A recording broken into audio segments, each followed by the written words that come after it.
The trail was fairly dry, and the large puddle that usually formed at the bottom of the hill was much less muddy than usual. Rays of sunlight filtered through the forest canopy, illuminating parts of the path. On another day, I would have much more appreciated the warm early spring weather and the joy of running on the trail in such pleasant conditions. But today I had much more on my mind. First of all, I was worried about the girls. Somewhere down the list of concerns was my wife. I've put this topic aside for now. Business was also something I had to worry about. It wasn't just me, but a small group of people who depended on hardwood products for their income. I have always thought that in life, if you work hard, think deeply and strategically about important issues, and make the right decisions, everything should work out. I may have done the first two steps correctly, but made mistakes in the third. This brought me back to Mel. That is, to Melinda, my wife. I really needed to give this topic some serious thought. I thought about this while I was running. After probably half a mile, I came to the conclusion that perhaps I never knew her well enough. Or maybe I only saw the parts of her that she wanted me to see. My thoughts went back many years to St. Thomas, where I first noticed her. Who could have imagined how things would go? When I entered high school, I was small and thin. My father died of cancer when I was 3, and I barely remembered him. My mother raised me alone, and we didn't have much money, so I wore inexpensive clothes from discount stores. I attended St. Thomas Private School thanks to an academic scholarship. At first, he was a social outcast, small, poor, and in unfashionable clothes. My entire company consisted of losers whom I tried to avoid. I took up sports and played football in the fall. The coaches did not notice me because of my height, but over time they began to notice my diligence. In the first year, I was not in the starting lineup, but I played well. In winter, I chose basketball, although I knew that given my small stature, the chances were slim. But I realized that defense was my specialty, and thanks to hard work, I made the team. In the first year, social status improved, but I was still on the periphery of the popular crowd. My athletic achievements helped, but my low socioeconomic status held me back. By the end of high school, I had grown to 6 feet and 1/4 inches and weighed 168 pounds. I played safety on the football team and was in the starting lineup. In basketball, I was one of the first substitute players. I went to prom with Nicole, my friend Taylor's cousin. Nicole was nice and funny, and I had a good time. Melinda, the most popular girl in school, came with Jean-Pierre Terry, a guy from Morningside who was an excellent basketball player. During the basketball season, I successfully defended against Jean-Pierre, which irritated him. At graduation, I saw Jean-Pierre and Melinda. He acted friendly, as if he had never met me, but I knew he remembered our conflict on the basketball court. The date with Nicole went well, and I realized that I really liked her. I studied on a partial academic scholarship at a local university in the city. I still lived at home with my mother, just her and me. I worked part-time for one of our neighbors on a construction crew building houses. I contributed to the family budget. Jim Buehler, owner of the construction crew, had many projects under his belt. He wanted me to work as many hours as possible. I had to balance work, study, and homework. Partial academic scholarships were also conditional on maintaining a GPA of at least 3.0. Most of my friends from high school left to study in other cities. When they came for holidays, I heard about the fun they had living on their own in colleges. Dorm rooms, football games, fraternities and sororities, college beer parties, and of course all the pretty girls at these events. I didn't hear much about classes, majors, homework, or GPA, but that probably wasn't that interesting to talk about. My situation was different. I certainly loved parties and all the things my friends talked about as much as anyone else. But because of our socioeconomic status and my desire to break out of this middle class, I realized one thing. My college experience will be different from my friends' experiences. My plan was for my work to pay off later in my life. Therefore, although I sometimes dated and even more rarely ended up in bed with my partners, it was hard to describe my social life in college as exciting. I went to classes, did homework, lived at home, and worked at Bueller Construction. This was my life for 4 years. By the end of my senior year, I had a 3.2 GPA. Quite good, but none of the higher schools sought to accept me. I'm also tired of studying. I drove an old Toyota with over 200,000 miles on it. The driver's seat showed visible signs of wear, and there was a growing crack in the windshield. It's time to start a career and make money. In the spring of my senior year, our college held a career fair. Companies set up booths and students collected information about job opportunities from various organizations. The three companies I spent the most time with were Farm and Life Insurance, Procter & Gamble, and Van Dusen Forest Products. Part of the reason I spent time with these companies was because they showed interest in me. I left the job fair with contact information for representatives from these three companies. As I thought about each one, I pretty quickly ruled out the insurance company. It just wasn't my thing. Interestingly, I never heard back from Procter & Gamble. So that left Van Dusen Forest Products. Van First was a large lumber company that now sold a wide range of building materials, including lumber from its own extensive forest lands. I met with a representative and discussed the company, opportunities, products, and their current openings. After discussion, the representative told me that they had an opening for an assistant product manager in Southern California. It sounded perfect. Moving from my hometown in the Pacific Northwest was exactly what I was interested in. After several interviews, I received an offer from Van First Name, which I accepted. I finished the spring semester, and by the end of June, I had an official start date as an assistant import product manager at the Van Branch First Name Forest Products in Orange County. I was delighted. My supervisor, a senior product manager, was a forest industry veteran named Henry Prufut. At first, he seemed stern and unfriendly. Luckily, thanks to my job at Bueller Construction, I had some knowledge of lumber, but Henry didn't make it easy for me. I quickly began to feel frustrated by my lack of knowledge. I also tried to do well in any job I took on. At the beginning of my work at Van First Name, I felt like I wasn't coping well. One day, after an especially disappointing week, I went for a long run on the beach in Orange County. I was reflecting on my frustrations and perceived failures at work at Van First Name. Then I thought about how I had dealt with such challenges in the past, and suddenly I had an idea. I'll just work harder. On Monday, I asked Henry for the key to the building. "Boy, why do you need a key?" the boss asked me sternly. I explained that I might need to be at my workplace after hours. Reluctantly, he gave me the key. From then on, I arrived at work no later than 5:30 a.m. every day. I researched products, analyzed demand, monitored competitors, and called in other time zones. I began to understand business, and it seems that my success has been noticed. One day, two executives from the main office visited our branch. I noticed them in the conference room with our CEO. The conference room had glass walls, and I could see my CEO and two Van executives' first name. One of the managers was thin, with short hair and a serious expression on his face. He was dressed strictly, a sports jacket, no tie and trousers with creases. The other guy was probably younger and a little scruffier. He was overweight, his shirt was partially out, and even through the glass of the conference room, I could tell he was loud. A few minutes later, Henry's phone rang. He said a few words, then stood up and walked into the conference room. The three of them were sitting, and I saw that they were discussing something.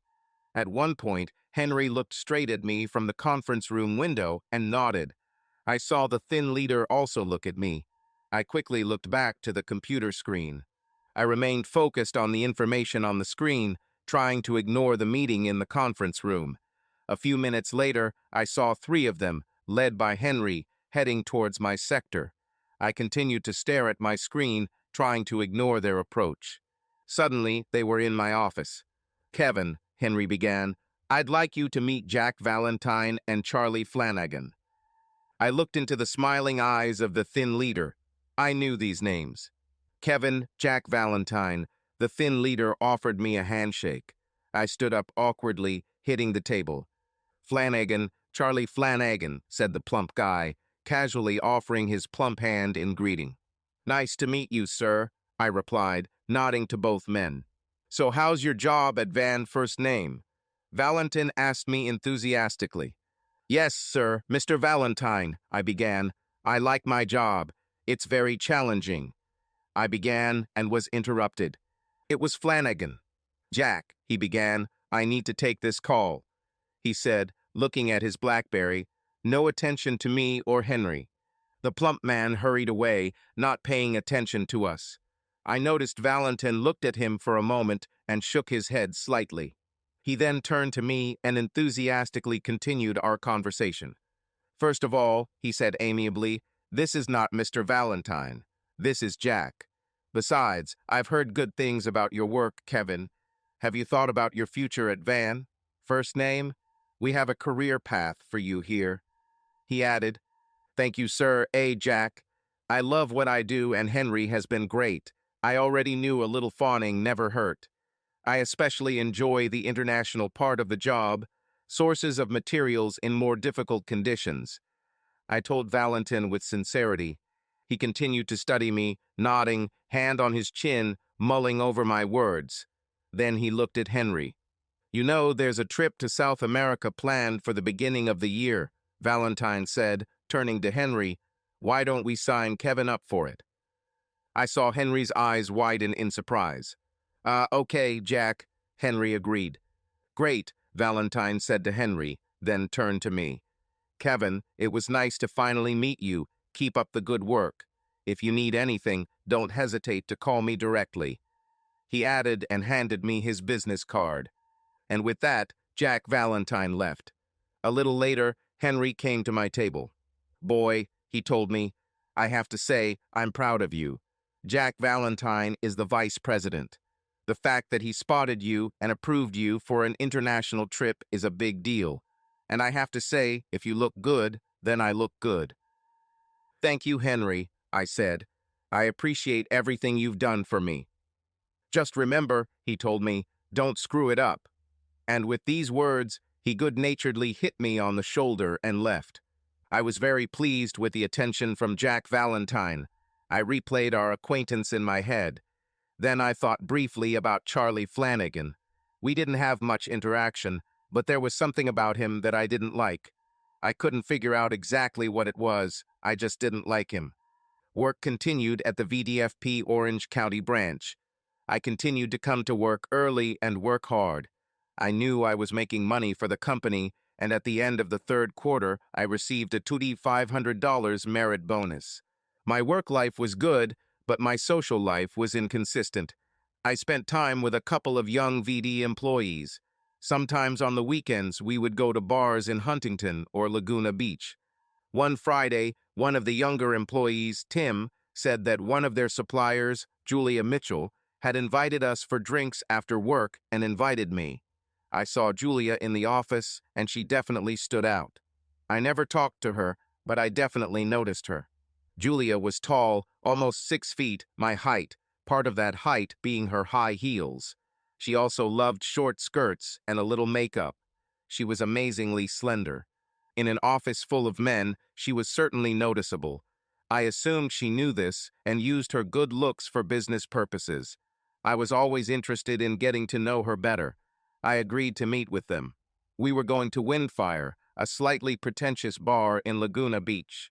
The bar had gas fire pits in the front yard with brightly colored chairs around each fire pit. When I arrived, I saw Neil and Tim from our office occupying one of the fire pits. As soon as I approached, Julia arrived. "Nice to meet you, Kevin," Julia greeted me enthusiastically. "I've seen you and heard about you. It's nice to finally meet you," she said, and it seemed that her hand lingered in mine, a little longer than usual when greeting, and her hand was soft and warm. I felt a slight sexual excitement from this acquaintance. "Yes," Neil chimed in, "Kevin is a rising star in VD. He meets with the most senior executives," he added. "Is it true?" Julia asked, now with even more enthusiasm directed at me. "That's not entirely true," I began. "Bullshit," Tim interrupted me. "So tell me what you do at Van First Name," Julia asked. And suddenly Julia and I found ourselves in our own little world, getting to know each other around the fire.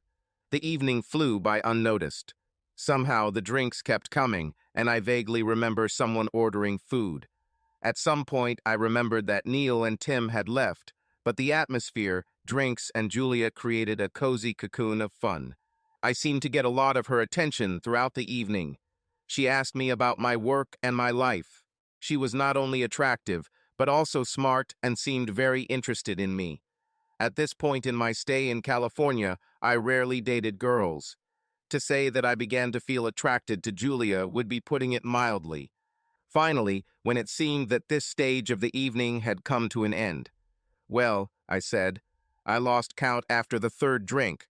I can't drive home to Buena Park. I'll probably call an Uber," I said, standing up. "Come to my place. I'll make you coffee," Julia said. "It's only 3 blocks from here." I agreed it made sense. It would be a hassle to come back here the next day to get your car when people are flocking to the beach. I agreed. But then, as we started walking, I started to wonder, could it be more than just a cup of coffee? I've been in situations like this before, but I've never connected with someone through work.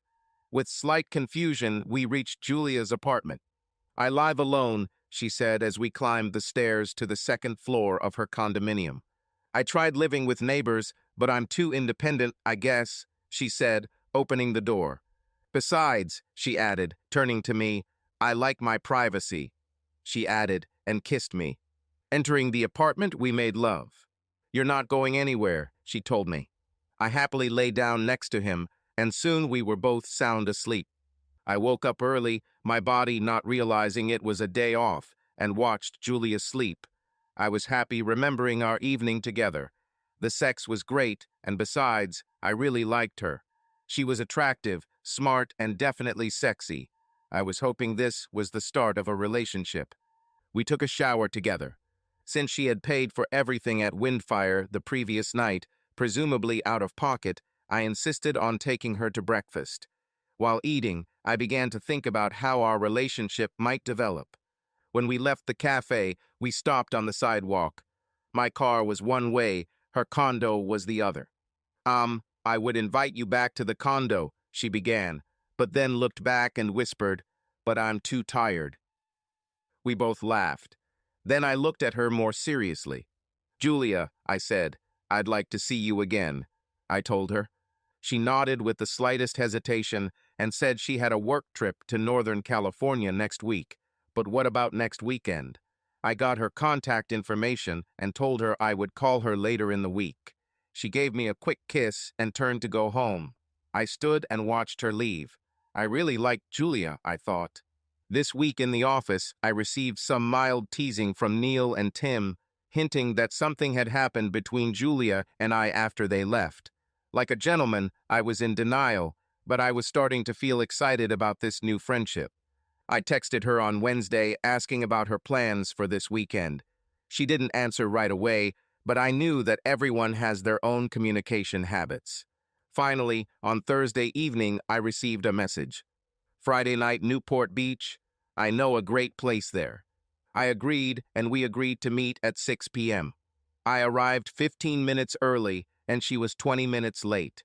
Punctuality was important to me, and I controlled my irritation. We had a drink and a walk on the beach, and then had dinner booked for 8 p.m. Dinner was delicious, expensive, but tasty. After that, I was invited back to her house. I was hoping this would happen. We had another fun, sexy night. This time she didn't insist that I stay, it just somehow happened, and we both fell asleep. I was hoping for a little shower sex in the morning. Unfortunately, it did not happen. "Oh God," Julia suddenly exclaimed. "What time is it now?" she asked, sitting up in bed. It was 7:24 am, I told her. She rushed into the bathroom. I heard the water flush, and Julia returned, still naked from the night before. She looked great. "Kevin, I'm sorry," she began. "I need to be somewhere by 9 am. I hate to kick you out after such a great night, but I need to go." "We don't have time for," I asked. "Maybe I'll join you in the shower," I suggested. She smiled. "I would love to, But not today. I need to hurry, she said and rushed into the bathroom again. I remained sitting on the edge of the bed, still naked. She quickly came out, dressed in a business suit, kissed me goodbye and left. On the way back to Boona Park, I thought about Julia. I really liked her, and when we were together, we had fun, especially in bed. I also thought that she loved me too. She said things that made me believe that we were developing a relationship. I hoped that everything would work out. We continued to meet, usually on weekends. Most often I stayed with her. We were never closer than when we made love. At this point, after 2 months of dating, we have not discussed commitment, exclusivity, or any formalization of our relationship. I thought it was time to bring this up. Not unlike my dreams of a long-term relationship with Taylor Pilkington in high school, my imagination began to wander and explore the possibilities of where that relationship could go.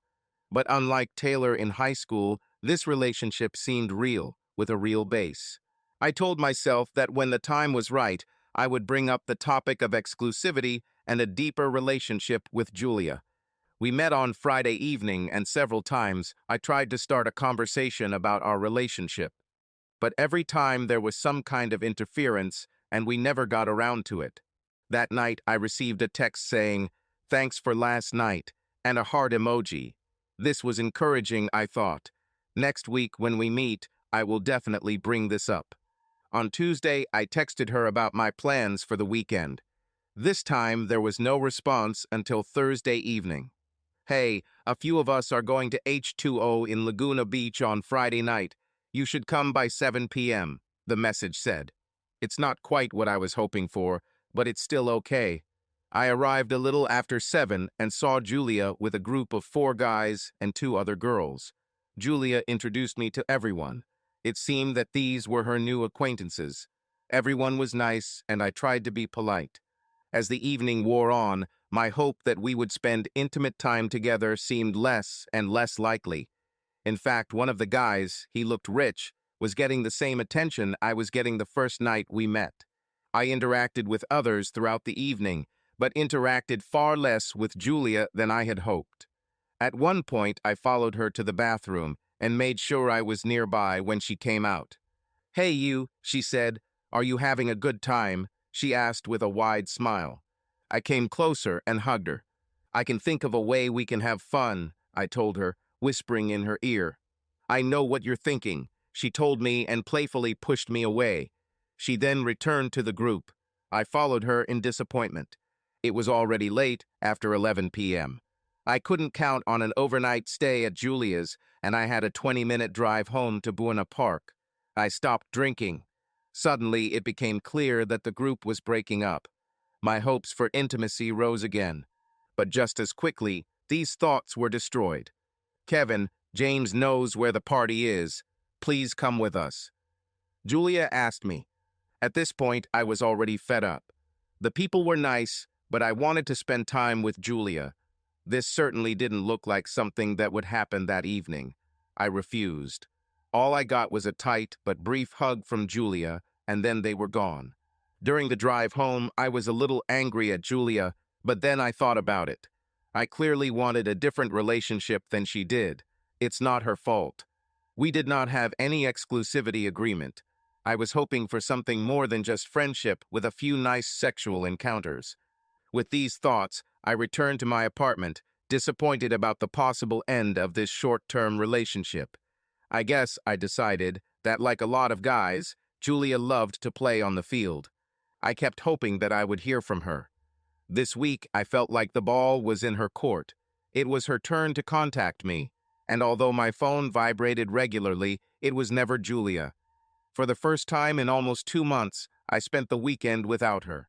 This weekend, during one of my runs, I chided myself for letting my romantic fantasies get ahead of me. It happened to Taylor in high school, and now it's happening to Julia.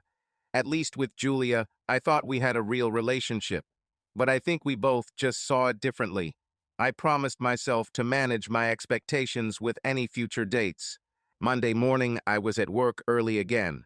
Thoughts of Julia were still present, but receding. I saw Henry and a few others arriving around 8 a.m. I was deep in my work when Henry approached my desk. "Boy, do you have a passport?" Henry asked. No," I replied. "You're leaving for Brazil in 7 weeks. You better do it quickly," he told me. All of Julia's sad thoughts suddenly faded into the background. For the first time, I was going to travel abroad. I needed to get a passport and decided to do some deep research into the geography and population of the area we were going to. I also called one of our senior product managers at headquarters to get as much information as possible. I learned that our base would be in Paranagua and we would be traveling deep into the rainforest by car and boat. We were supposed to meet the plantation owners. Some of the property belonged to the indigenous peoples of the area. The people were from the Ticuna tribe, and I learned that some of the Ticuna spoke Portuguese and English. I knew that we sourced tropical wood from Brazil, and it was a sought-after commodity in the construction industry. I also knew that there were environmental pressures associated with tropical deforestation. There must be a way to balance timber harvesting with a long-term environmental plan, I thought. When the time came for the trip to South America, I continued to work long hours and spent my evenings exploring the environment we were going to. One day, a few weeks before we left, I was reading an article about Ticuna when I suddenly felt someone standing in my office. I looked up and saw Julia. "Hello, stranger," she greeted me with a wide, bright smile. She looked good. Her miniskirt was short, and for a moment my thoughts went back to our sexual experience together. "Hi, Julia," I said after a moment of hesitation. Then I stood up and awkwardly extended my hand to shake hers. She ignored my hand and hugged me. "Well, I just came by to talk to the guys about the new things we're launching and wanted to say hi," she said. "Long time no see," she emphasized and glanced at me. "I know," I said. "I'm leaving on a business trip in a week, and we've been busy," I said as an excuse. "I know," she agreed. "I think we're all busy." I simply nodded, looking at her, agreeing. "Well," she said, "call me sometime," she added, leaving. "Definitely," I replied, immediately doubting my intention to do this. She looked back at me with a strange expression. I interpreted this expression as, "I thought you loved me. Why are you pushing me away?" I really loved Julia, but my desire for an exclusive relationship seemed different from her goal. I chided myself so that my insecurities would not lead to high expectations when I started dating someone. I vowed to lower my expectations in the future when starting new relationships, maybe just play on the field. All too quickly, I found myself on an Avianca flight to Brazil. It took a whole day to get to Paranagua. I knew that the next day we would go upriver to the plantation. There were 4 of us from the van company First Name. Me, 2 senior buyers from the Tacoma headquarters, and an experienced product manager from Denver, Martin Francisco. Martin spoke Portuguese and had contacts in Brazil. The first few days, we conducted excursions to various plantations. We lived in good but semi-primitive conditions. One of the customers from Tacoma came down with some kind of gastrointestinal disorder. He was sent back. I liked it. It was so interesting to learn about new products. I also absorbed this new culture and landscapes. The rainforest was such an interesting environment. I tried to collect as much information as possible. I was warned about the harshness of the rainforest and the primitive living conditions. None of this bothered me. I loved this experience. On the penultimate day, we ventured deep into the forest and found ourselves in the indigenous territory of Ticuna. I noticed that the Ticuna were shorter and darker than the other Brazilians we had met. They were dressed, but it was a strange mess that looked like worn-out clothes. That night, we stopped at the village of Ticuna. In the evening, there was dinner in one of their large public buildings. I learned that wood from the Ticun plantations was a more sought-after species, but it was more expensive to extract and ship. It was considered a premium product. That evening at dinner, we all sat at a large table. 3 of us from Van First Name, our Brazilian agent, and about a dozen Ticun, all men. I was sitting next to Martum, and on the other side of me sat Ticuna. I found out that his name is Maffy. Later, I found out that he was one of the elders. I introduced myself, and a smiling Maffy grabbed my hand and answered me with one handshake and with great pleasure. I'm Maffey, he told me with a wide smile. His English was broken, but I could mostly understand him. Maffey talked about his world and how Tikkun's life was changing. Development comes and Tikkun needs to balance these changes and at the same time maintain their traditions and customs. He told me about this struggle. Big problem, said Maffey. Oops, he told me. What's happened, oops? I asked. Maffey tried to explain, but somehow I couldn't understand. After the holiday, said Maffey, I'll show you. He told me. After dinner, Maffey and two other Tikkunas led me out of the large building where we had dinner. We followed a path that roughly paralleled the river. To the left, behind the bushes, there was a large building. Children played happily around the building.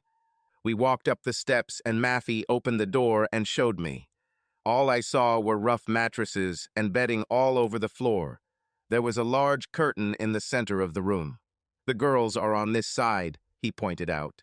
The boys are on the other side, he explained. Suddenly, I understood. All these children with few adults. When Maffey said, oops, he tried to tell me orphans. Maffey, I asked, why are there so many of them? Maffey sighed, exhaled, and for the first time his wide smile disappeared. Kevin, that's what he called me. Tikkun's life is dangerous. Father and mother died too early. We have to take care of the children. He told me, looking at Oops Tikkuna. As we were returning, Maffey was talking about how they needed more resources to take care of their children and their village. Sales of timber were one of the few sources of hard currency. We also need to replant, said Maffey. We need trees for the future of the children. I nodded and thought about Maffey and Tikkuna. I also couldn't help but think about the joy and happiness of the Hoops as they laughed and played despite their situation. This gave me a lot to think about. When we returned to the camp, Maffey showed me his small house. It was cramped but very clean. There Maffey gave me a piece of paper with his email and contacts. I was surprised that he had access to the internet. I asked Maffey about this. The internet cafe is in Abydos, he told me, down the river. He said and pointed to the east. I responded in kind and gave Maffey my van business card first name. He hugged me goodbye and I went to my accommodation for the night. I lay awake for several hours, thinking about Tikkuna, Maffey, and Offum. Before I knew it, we were back on the plane flying home. It was a great experience from a business perspective, but I still couldn't forget the human side of the whole journey. I promised myself to try to do something, to help Tikkun somehow.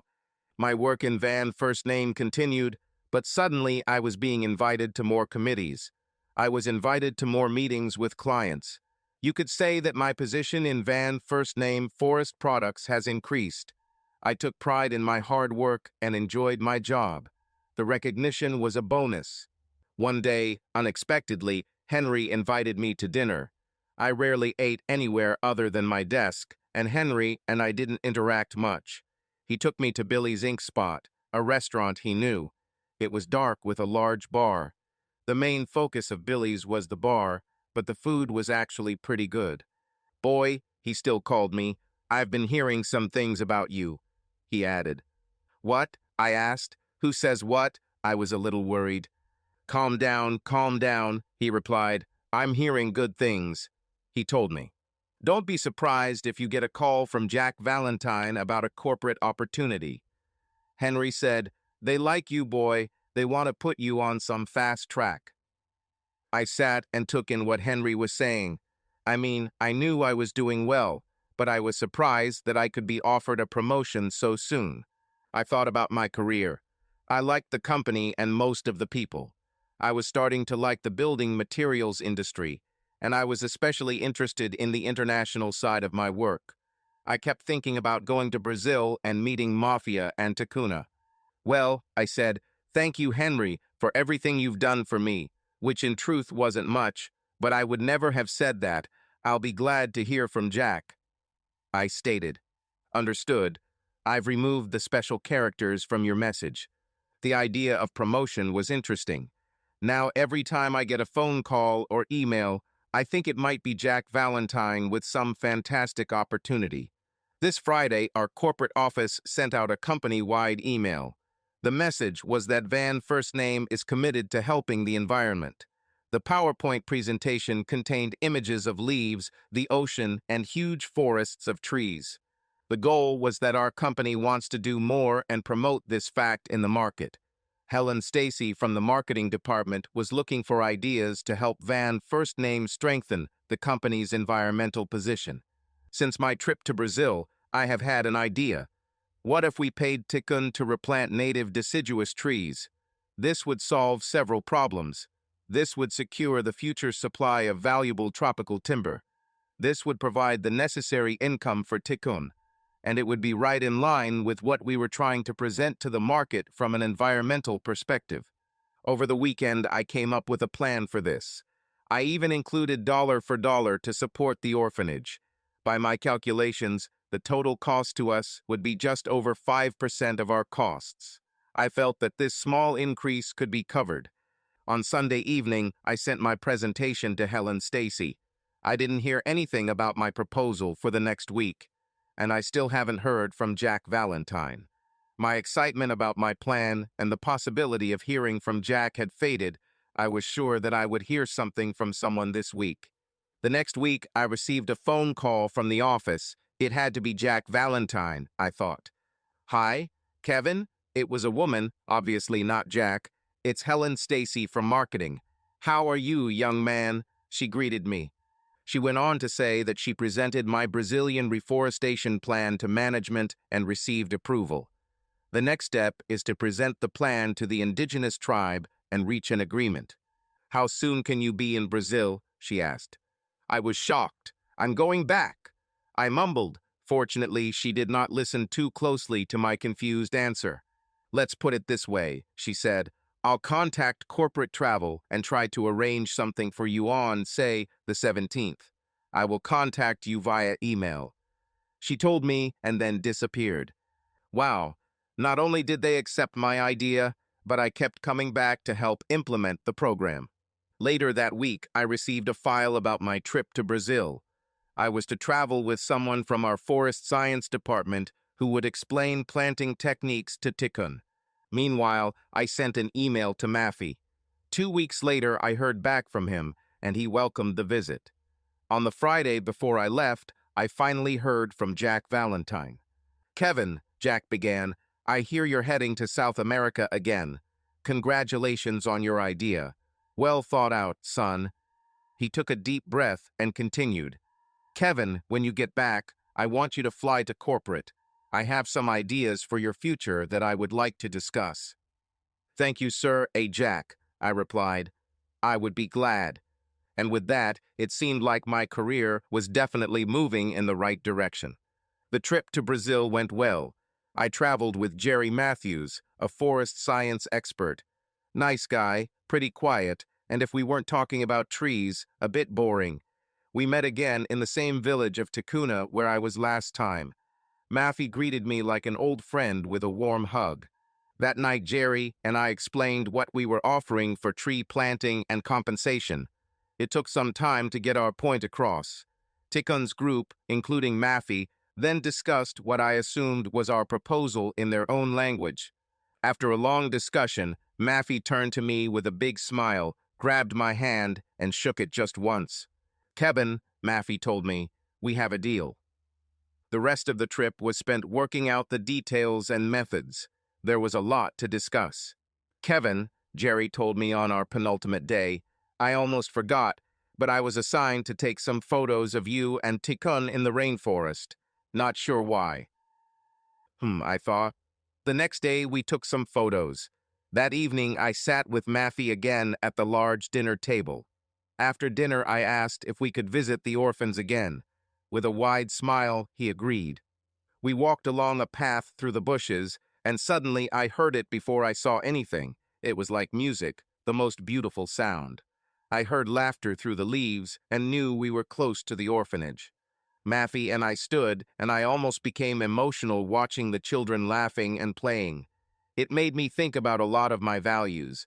These children had almost nothing, not even parents, but their happiness and joy in life was so strong. It was a successful trip, and all too quickly Jerry and I were heading back. I was proud of the success of the mission and felt that this success could help me in my career at Van First Name. But beyond that, I was glad that some of my ideas could impact the lives of others. Life of Tikkun. I had only been in the office for 2 days when I was informed that I had to be at the office by Thursday evening. I had dinner planned with Jack Valentine and Charlie Flanagan. Corporate travel services arranged all trips. I met the head buyer at McLean's Lumber, Alan Church, and we hit it off. In fact, we became personal friends. We bought a quarter share of Mariners' season tickets and spent time together regularly.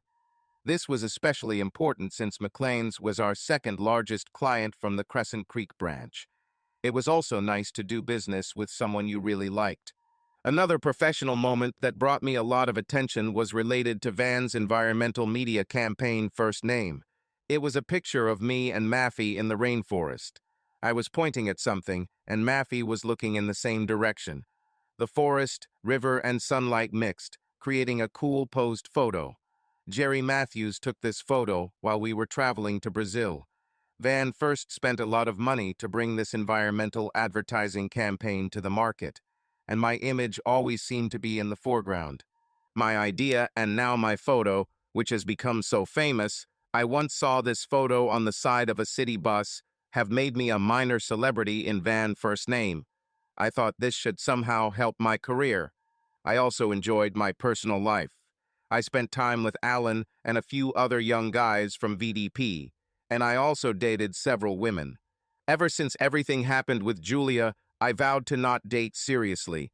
I was pretty quick to explain to any woman I spent time with that I was not looking for a long-term, exclusive relationship. This caused some hard feelings at times, but I was honest from the start. And then it was my feelings that were hurt. I was dating a young woman who worked in a corporate office VDFP, not at my Crescent Creek branch. Her name was Gilly, short for Jillian. She was cute, petite, and blonde. After the second meeting, I explained to her everything about my intentions not to look for a serious relationship. I tried to have this conversation before we became intimate, just so there are no misunderstandings. Gilly didn't seem particularly bothered by my statement, and we continued to meet. In fact, before I knew it, I was really starting to like her. We became sexually intimate, and she was fun in bed. I started thinking more and more about Gilly and found myself wanting to spend more time with her. One Saturday morning, I met with Alan. We went for a run in Prospect Park. Our ritual was to grab a coffee and, when the weather was pleasant, cool off at an outdoor cafe in the town square. It was a busy place where people were celebrating the weekend. As we sat with coffee that morning, Alan nodded towards the square. "Hey, isn't this the same girl you were with a couple weeks ago?" he asked. I looked and saw Gilly and some guy walking towards me holding hands. We were right in their path, and she hadn't seen me yet. "Yes," I said to Alan, "I think it's her." Soon they came towards us. In fact, I had to remove my feet, otherwise the guy might trip. "Kevin," Gilly said, surprised but not looking embarrassed. "Hello, this is Brock." She introduced us. We had a rather awkward little conversation, and then they walked away holding hands. As Gilly left, she looked back, smiled, and waved at me. I was a little taken aback. I noticed that their hair was wet, as if they had just taken a shower. Are we together? I couldn't be unhappy with her. It was I who established the rules of our relationship friendship. However, for some reason it bothered me. I vowed again not to take any of the women I spent time with too seriously. And it worked for a while. It was probably 2 years after I moved to Wildwood, and again it was another Mariners game and another Mariners loss. As usual, I was with Alan, and we decided to stop at a popular bar near Safico Field. We decided to have 1 beer each and call it a night. The bar was called Bellflower, and it was packed, so we took the only available seat at the counter. We set aside some space to discuss the status of the baseball team. Shortly after we arrived, I noticed a group of attractive women at the table across from us. At first, in the muted darkness, I did not recognize them, but there was something familiar about the group. After a few minutes, I realized that the blonde was Taylor Pilkington, and although I didn't see her because her back was to me, I heard Melinda. This must have been the same bachelorette party Melinda had mentioned to me. I went, "Can I buy you a drink?" I asked, approaching them. "No, thank you," I heard Melinda say without even turning to look at me. She could have said something worse. But then Taylor seemed to recognize me. Kevin Gerard," Taylor exclaimed. "How are you guys?" I asked with a smile on my face. At this, Taylor stood up and hugged me. The thought flashed through that this was the most physically intimate moment we'd had, including our several dates in high school. Not wanting to give in, Melinda now stood up and I received a similar hug and also a quick kiss, half on the cheek, half on the lips. Wow, I thought despite the Mariners' loss, this could be a good night. Everyone huddled together and I grabbed a chair and introduced Alan to the group. Alan apologized, saying he had to get up early. So that left Taylor, Melinda, two other girls I knew from high school, and me. We sat and talked until the evening. I limited myself to just 2 glasses of beer. I had to go, but the girls seemed to have other plans for transport. The words became increasingly unclear. I told them about my work at VDFP, and one of the girls recognized me. "So that's you in those photos in the jungle," she said. She was familiar with Van's environmental message first name. I enjoyed my little celebrity status. I learned that Taylor had an on-again, off-again affair with her boyfriend. For now, they were together again. Melinda now had 2 children, aged 3.5 and 2. She and Jean-Pierre were no longer together. She also told me that her father was sick with a neurological disease. Her mother cared for him full-time. She helped when she could, but she was a single mother of 2 with a full-time job. "These weekend nights," she said, "are my time to finally have some fun." It seemed strange to think that the most popular girl in high school was now living a normal life with the same stresses and problems as any normal person. As the evening came to an end, I asked how everyone was getting ready to go home. I felt fine. I had been drinking ice water for the last hour. Both Taylor and Melinda lived closer to me, but the other 2 girls lived across the street and seemed content to ride with Uber. Taylor and Melinda accepted my offer to give them a ride home. On the way home, Taylor was first, and I dropped her off at her apartment. She thanked me, and when I politely opened the door for her, I received another hug from her. It's a shame she had a boyfriend, I thought. Melinda lived in a rented apartment not far from me. She fell into the passenger seat, and when I pulled up to the curb in front of her house, she didn't even try to get out of my car at first. "Melinda," I began, "you're home," I told her. She took a deep breath and closed her eyes. She paused before answering. "I know," she said, "if we could sit here for a minute." I understood that she wanted to postpone the difficulties of her life. 2 young children, work stress, and her father's health seemed like a heavy burden to share between her and her mother. "You know," Melinda began, "you're a good guy, Kevin Gerard," she said, now looking at me with half-lidded eyes, as if noticing me completely for the first time. I was confused. In normal situations, I would probably be ready to make a move, but for some reason with Melinda, I didn't. I guess it didn't really matter because she made her move. Looking at me, she came closer, hugged me with both arms, and kissed me. I thought that, for a brief moment, my deepest high school fantasy might actually come true. But then she pulled away and looked at me again with half-closed eyes, straight into my eyes. At that moment, she looked at me, took a deep breath, shook her head, kissed me on the lips one last time, and got out of the car. "Call me Kevin Gerard," she told me, closed the door, and turned to walk up the path. I sat in front of her apartment and watched her enter. "What just happened?" "Call me," she said. "The prettiest girl in high school wants me to call her. Was it just the alcohol I was wondering about? I think I'll find out soon." The next day I called Melinda. At first I thought I had made a mistake. She wasn't too happy to hear my opinion, and there was some minor commotion going on in the background. Finally, I asked if she wanted to go out to dinner the following weekend. "Yes," she said. "Let me see what I can arrange. I'll call you back." She told me this without much enthusiasm. And that was all. To be honest, I didn't even expect to hear from her.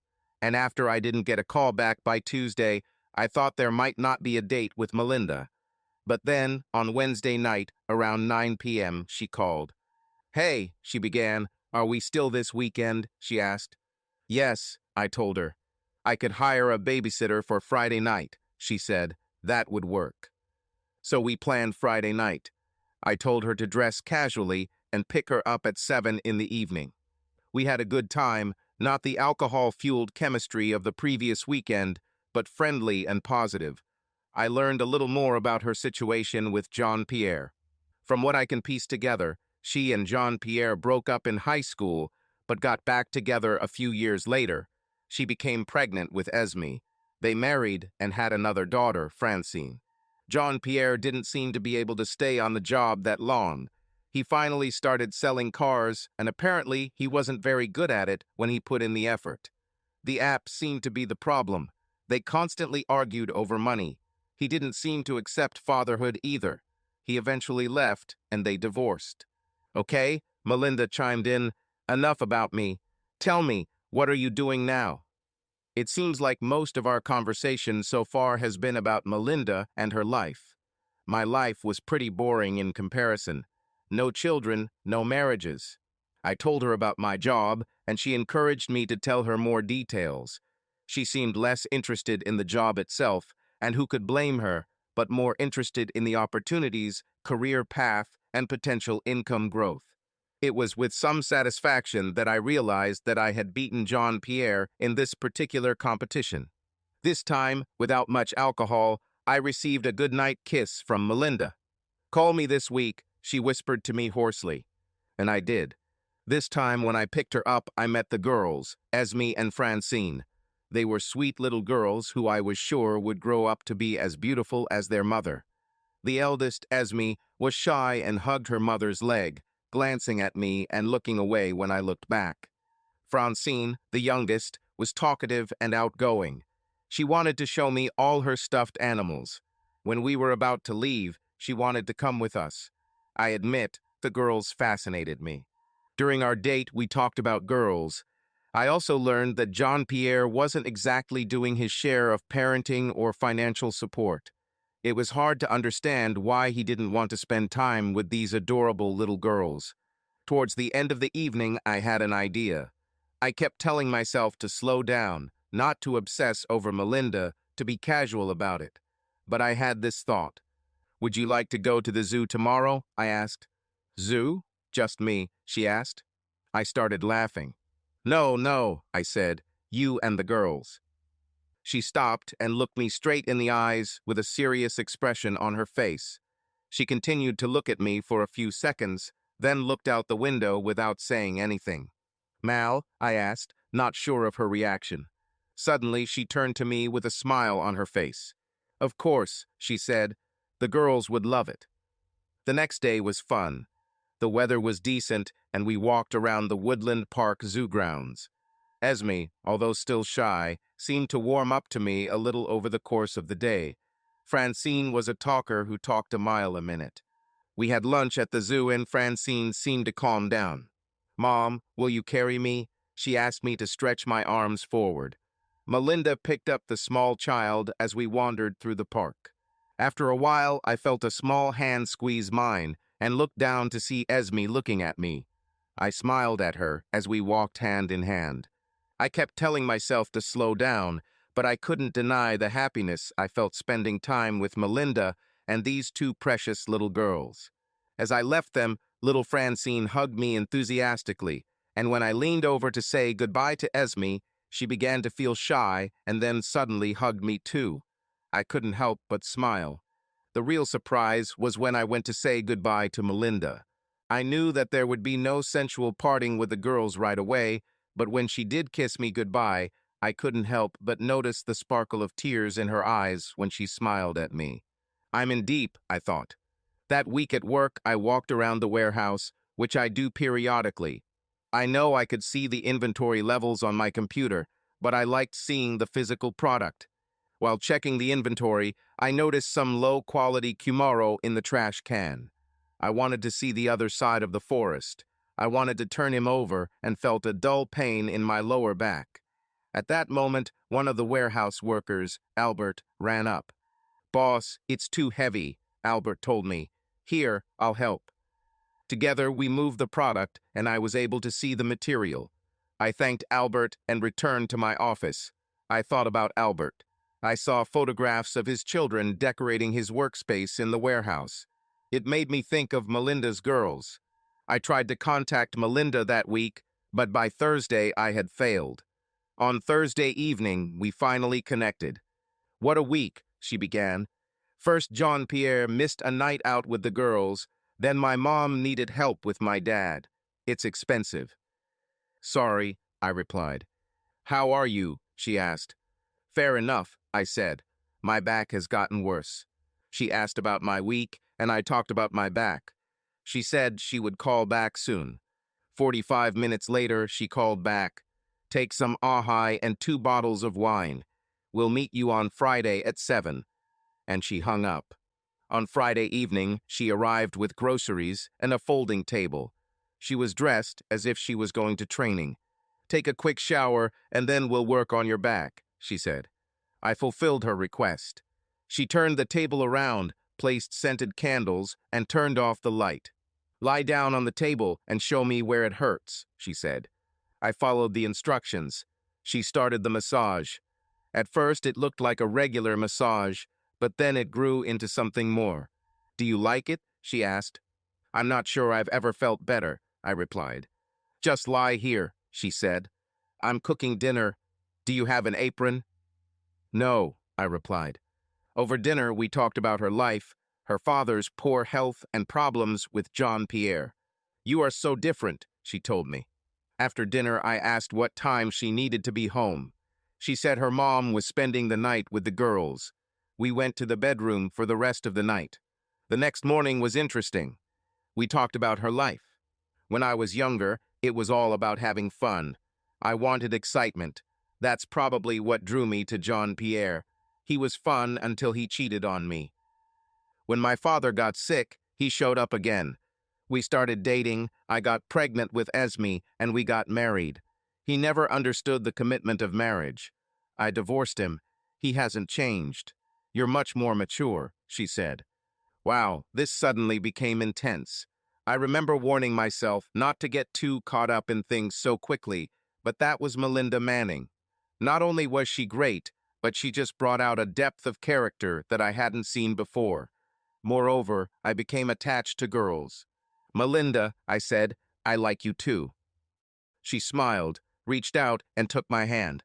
"And," I said, and she looked at me, "you give a great massage," I told her, smiling back at her. Despite my promise to take it slow, things moved quickly. We saw each other several times a week, and most of that time Esme and Francine were with us. Esme gradually opened up to me, and Francine was full of personality.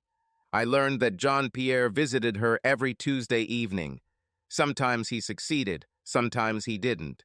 When he did this, Melinda and I would often host parties on our own. It was one Tuesday evening when we were going to take a walk next door to a place called Woodpecker. Jean-Pierre was scheduled to pick up the girls at 6 p.m., and I planned to pick up Melinda at 6:30. As I drove up, I saw Jean-Pierre leaving without the girls. I walked up to their unit, and the door was partially open. I knocked and walked in to find Melinda sobbing on the couch. I didn't see the girls.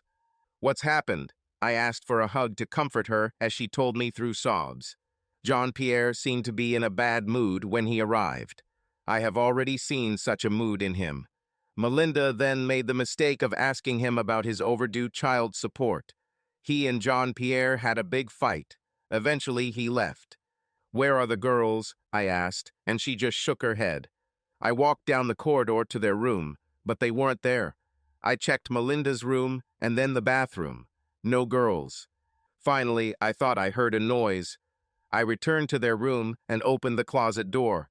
Esme and Francine sat in the dark closet, each holding a stuffed animal, looking at me. "Hey," I told them, carefully sitting down with them in the closet. "What are you guys doing?" I asked. Even Francine, who usually talked non-stop, remained silent. I could tell they were both crying. I saw that Francine had a white stuffed rabbit and Esme had a giraffe. "Who are these guys?" I asked the girls.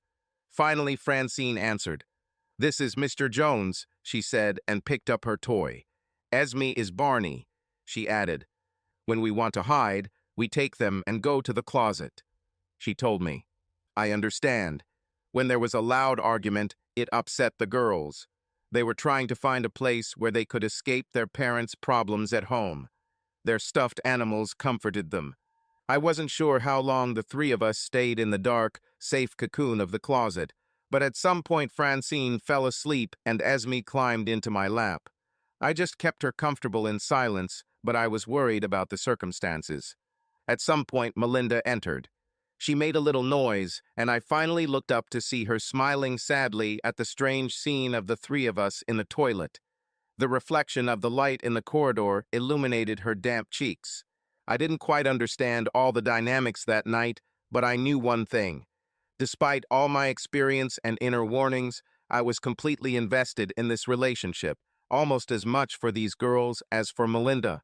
Moving forward, we felt another level of intimacy. I gradually became part of the foundation of their lives. Melinda and I continued to have many nights out together, and I must say that the sex got better and better. But the real intimacy was that the four of us became family. Often I was the one who insisted that the girls go with us to any planned event. Melinda observed my intimacy with girls and often joked about it. "I think you're only with me because of Esme and Fran," Melinda jokes, but I felt a hint of jealousy in her words. Most of the time, everything went well. Tension arose when Jean-Pierre showed up, which happened every 2 weeks. Sometimes he didn't come, and this upset the girls. In the fall of that year, I remember one moment. We were at my house, making love by the light of the fire and sitting in silence, looking at the flames. "I didn't think my life would change like this," Melinda began. "I gave birth to girls early. Jean-Pierre was a terrible father and husband. My father's illness and my mother's worries also weighed heavily on me. But then you came into my life. I became happier, and so did the girls. Why didn't I know you better at school?" She continued, "Kevin Gerard, will you marry me?" I thought about it for a long time, but we weren't together for another year. However, looking at her and the girls, I could not refuse. "Do you want to get married?" I asked her with a smile. She nodded silently. "Well, I usually do it, on my knees with a ring," I said. She smiled. "Now I am engaged." Wedding plans were numerous, but kept on hold due to her father's illness. My mom moved to Idaho after I graduated, and I didn't have a large family. I asked Alan to be my best man, and Melinda did most of the planning. We met with our insurance agent and purchased life insurance policies for each other. We combined all our insurances. "You need to have long-term disability insurance," Melinda said. "My father's illness ate up their retirement savings. The stress on Mom is terrible." The agent offered various insurance options. "It can be expensive," he said. "I don't care," Melinda replied, and we bought expensive insurance. Meanwhile, things were going well at work. I continued to pursue project management and discovered that I was quite good at sales. Our sales reps asked me to accompany them to product training and sales presentations. I was able to explain our product in great detail, and my natural passion for imported wood rubbed off on our customers. I was also invited to speak at a regional building materials exhibition. My topic was responsible forest management for the future. Shortly before the wedding, I had another trip planned to South America. This included an excursion to meet Takuna and my good friend Maffy. I spent 2 days with Takuna and spent most of the time with Maffy. When I arrived, I was greeted with a warm hug from Maffy and many smiles from the other Takuna. "Kevin, go," and he pointed me to the place where I remembered that there was an orphan school. What I saw surprised me. I haven't been there for 2 years, and the changes have been significant. A new building appeared with sections for orphans, not a wide one unkempt room. The building was much larger than the old one I knew. They built a small school with money from Van First Name and hired a teacher from the nearest town down the river. It was obvious that Maffy and Takuna were proud of what they had achieved and grateful to me. I tried to explain that this was not only my fault, but they didn't care. They thanked me. Maffy and I were talking while walking around the village. "Kevin," he began, "with education, children have a future. They choose the future. They learn from the teacher. They read, write. A young man named Keta, and he pointed in a vague direction. He is going to the university." He slowly said an unfamiliar word, smiling proudly at me. I was amazed that the relatively small amount of money we provided to this community could have such a big impact. "We also teach the customs of Tikkun," Maffy told me. "Young people need to know the old traditions." "Maffy," I asked, "can you show me some of the customs of Tikkun?" He stopped and studied me carefully. The normal, always-on smile has disappeared. He looked angry for a moment as he studied my face. Suddenly, he smiled, realizing that I was sincere. "Yes, Kevin, I will show you." When we left the orphan school, I was very impressed by all the changes that Takuna managed to implement in such a short time. But there was one thing that didn't change: pure joy and happiness of these children. Despite their difficult situations, the children laughed and played. Their attitude towards life was inspiring. That afternoon, Maffy told me about the traditions of Tikkun. He showed me their decorated masks and how they make them. He showed me their traditional fishing methods on the Amazon and its many tributaries. And finally, he showed me how they hunt. One custom they rarely practiced these days was the art of hunting with poison darts. "We take," and then he said a word that I didn't understand, but I guess it meant something like a secretion, from Kamba frog, put on a dart, and then he showed off a blow dart. Maffy's dart struck a tree 20 yards away. He went on to say that the amount of poisonous secretions from certain frogs had toxic properties that could kill large animals. All hunting with poison darts required real skill. I tried, but it wasn't easy. Maffy laughed at my attempts, but by the time we finished, I could hit a tree from 5 yards. Maffy also showed me how much dose of frog poisonous secretion to use depending on the size of the animal. "What happens," I asked, "if there isn't enough poison on the dart for the size of the animal you find?" "The animal does not die," he explained. "The animal does not move. It sleeps with its eyes open," he told me. This should paralyze the animal, but not kill it. Interesting, I thought. The next day, it was time to leave. I told Maffy and Takuna that I would be back. Most of all, I was glad that I was able to make at least some positive impact on the lives of these people. When I returned, the wedding was only a few weeks away. It seemed like there was a constant list of things to do after work every day. I still continued the habit of coming to the office early, but now with all these things to do, I went home almost every day at exactly 5 in the evening. One of the big challenges was moving Melinda and the girls into my home. We decided to live in my house and give up Melinda's rented apartment. Although my house was small, it was larger than an apartment. Melinda and I will share a large bedroom on the top floor of my house, and Esme and Francine will share a bedroom on the main floor. The wedding was a fun one. I think there were between 60 and 70 people in attendance. Melinda's father was present in a wheelchair. I looked at him and could understand that his health was indeed deteriorating. But other than that, everything was pretty nice, and it was a fun event. There was one problem, and it happened a week before the wedding. We planned our honeymoon to St. Martin in the Caribbean. A few weeks before, Melinda had talked to Jean-Pierre about taking the girls for a week while we were planning our honeymoon. At some point, he easily agreed.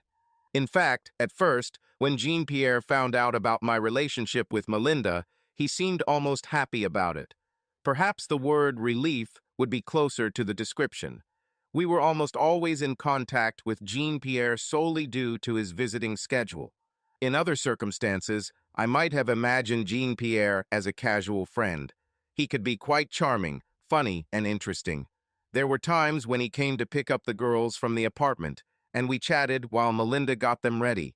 I offered him a beer several times while we were waiting, and he always accepted it.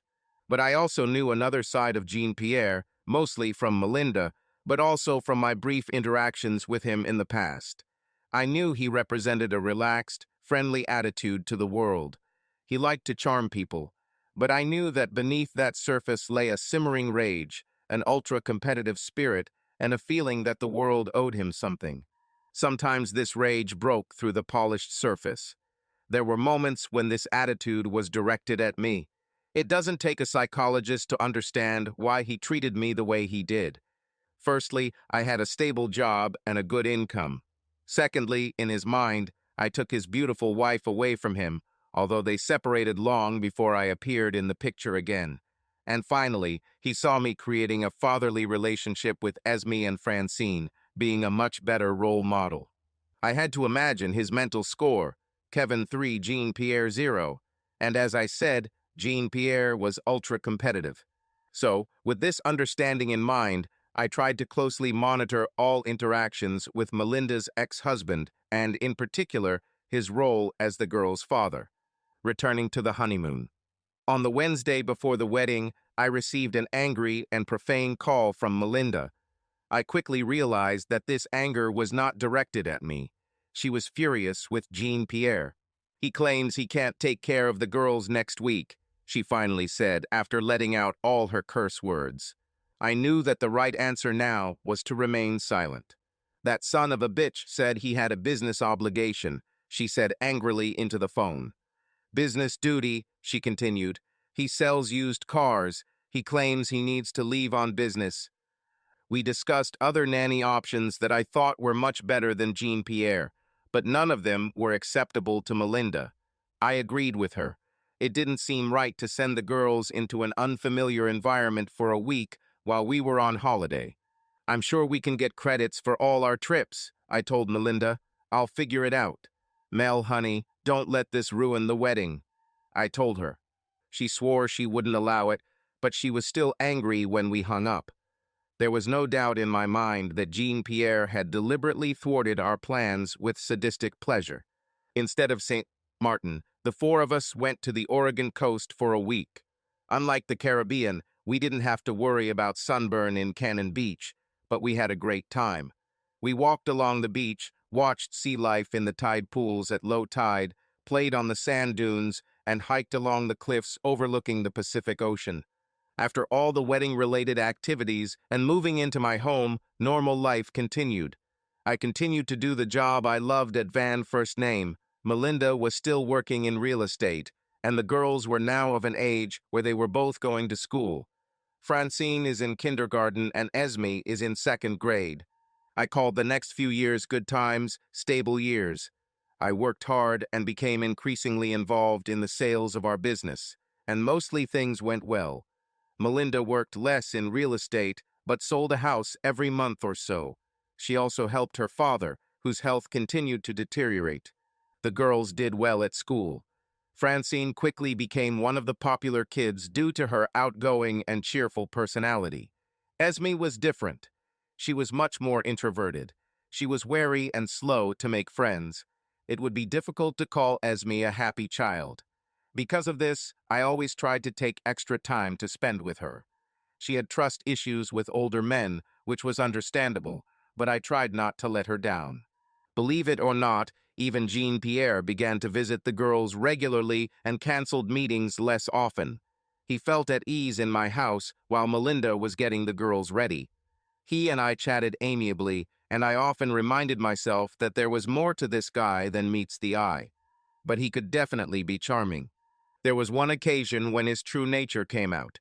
A few weeks ago, he surprised the girls with the news that he would take them to the circus. Sitting in my living room, he told them about elephants, lions, acrobats, and tightrope performances. Francine was delighted, literally jumped for joy, and clapped her hands. Even Esme, usually reserved, seemed truly happy. For the next few weeks, one of the main topics of conversation in the house was the circus. The week the circus came to town, I came down with a bad cold, possibly the flu. I moved into the basement with a heater and a cot. I didn't want the girls to get infected and miss the circus. The day the circus was in town, I received a call from Melinda. "You won't believe it, she began the conversation. Their damn father canceled the meeting.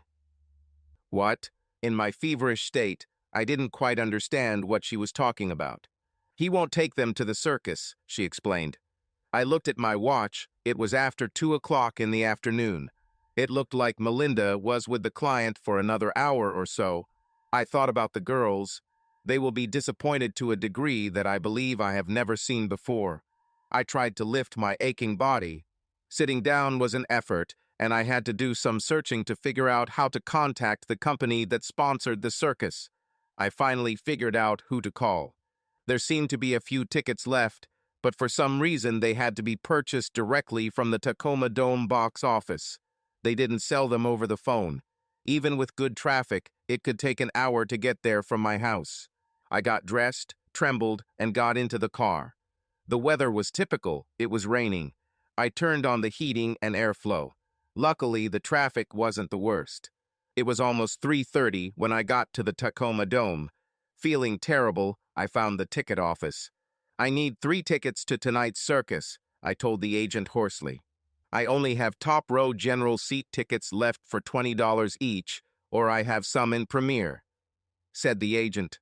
What is Premier? I asked. She explained that these were reserved seats in the row closest to the performers. Tickets cost $140 each. I'll take 3 tickets to the Premier, I said. On the way home, I called Melinda. She had just picked up the girls from school. The girls are crying, she told me. Where are you? I thought you were sick. I explained that I had bought tickets to the circus and she could take the girls to the circus. Oh God, Kevin, she said. You mean you got out of your bed, drove through traffic in the rain, and spent almost $500 on tickets, just so my girls won't be disappointed? Well, I started. It wasn't exactly that bad, I said before being interrupted by a coughing fit. I love you forever, she told me. Later, I reflected that I wished this were true. I met Melinda and her friends for a bachelorette party a few weeks later. I was Melinda's designated driver. I sat and drank half a bottle of light beer with the group and spent some time with Taylor. She seemed to be doing well, but she had an older sister, Janice, who was going through difficult times. I remember Janice as being a few years older and attractive, but not in the same category as Taylor. She seemed to have 3 children with 2 men, and neither man was around anymore. Taylor told me she needed a job. Do you know anyone who's hiring? She asked. I know Janice is a little scatterbrained, but she works hard. She really needs something stable. She added, obviously worried about her sister. We actually needed a receptionist at the Crescent Creek office. I didn't want to recommend her.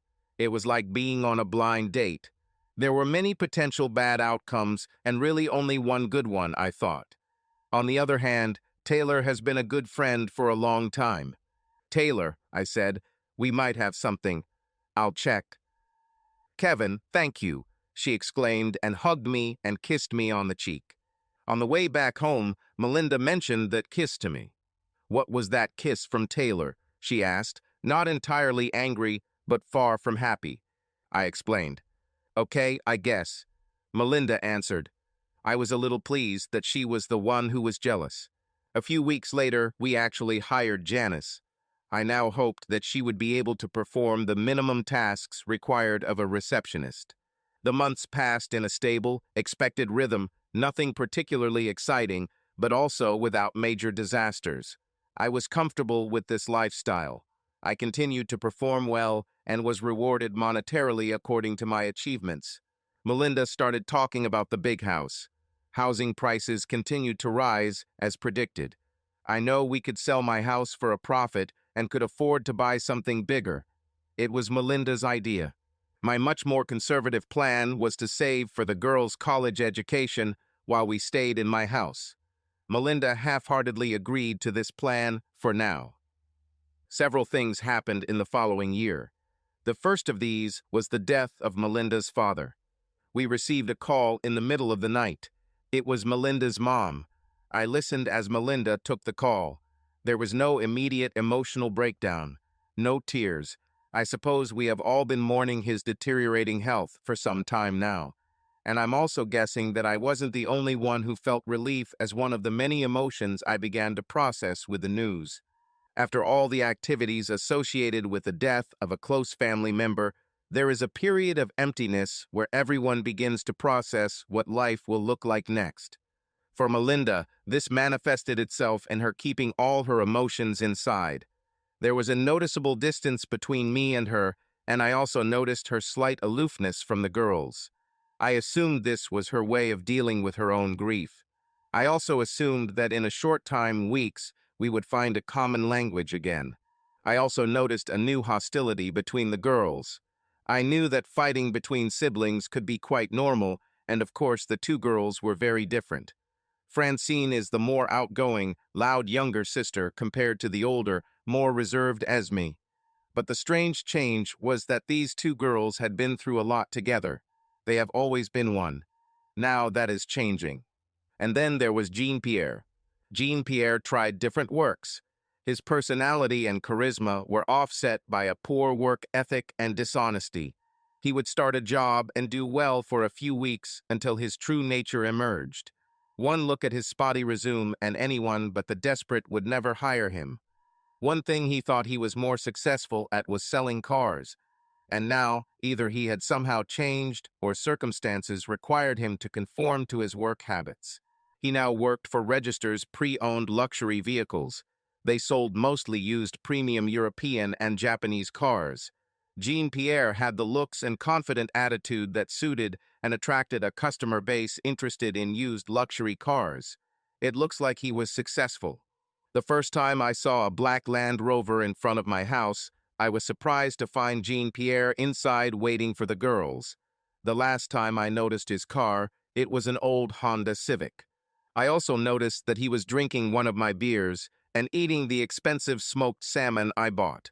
"Hey, dude," he said affably. "When I saw the salmon, I just had to try it," he told me, licking his fingers one by one. I just nodded without saying anything. It was a stressful day at work, and I was in a bad mood. Now this bastard was sitting in my house, drinking my beer and eating my expensive food. Later, after they left, I told Melinda about it. She usually had a long list of negative comments about Jean-Pierre, and I expected some sympathy. I was surprised by her reaction. "Kevin," she said, "what's the difference? It's just food. We can buy more." I have learned over the years of marriage that I can argue with her, win the war, but lose the battle. I didn't need us to be in some kind of quarrel. I've had enough stress with the current changes at Van First Name. "Okay," I replied. "I understand. For now," I thought. And then I left the topic alone. What surprised me, however, was that she seemed to come to his defense. I reflected on our relationship and noted that since her father's death, we still had not been able to fully reconnect. The next day, rumors began to spread at work. The economy slowed and demand for new homes first stabilized, and then we started to see a decline. We forecast a slight increase for the year in our budgets. When you create a budget, it should be a reasonable guess of what you expect the business to do over a certain period of time. The problem was that there was always pressure to show growth. I remember initially forecasting flat sales for my sector. They gave me my budget back and told me to show growth. I revised my budget. And then, once senior management received all the budgets, they planned based on those estimated numbers. People were hired, capital assets were purchased, inventories were built up, and the business strategy for the year was based on these assumptions. As the economy cooled and sales slowed, profits were impacted. Now the shareholders were becoming dissatisfied. Senior management had to look for ways to increase profits despite slow sales. This meant one thing: reduce costs. That was the nature of rumors. What were they going to do? At home, the external pressures of work began to affect our usually happy home life.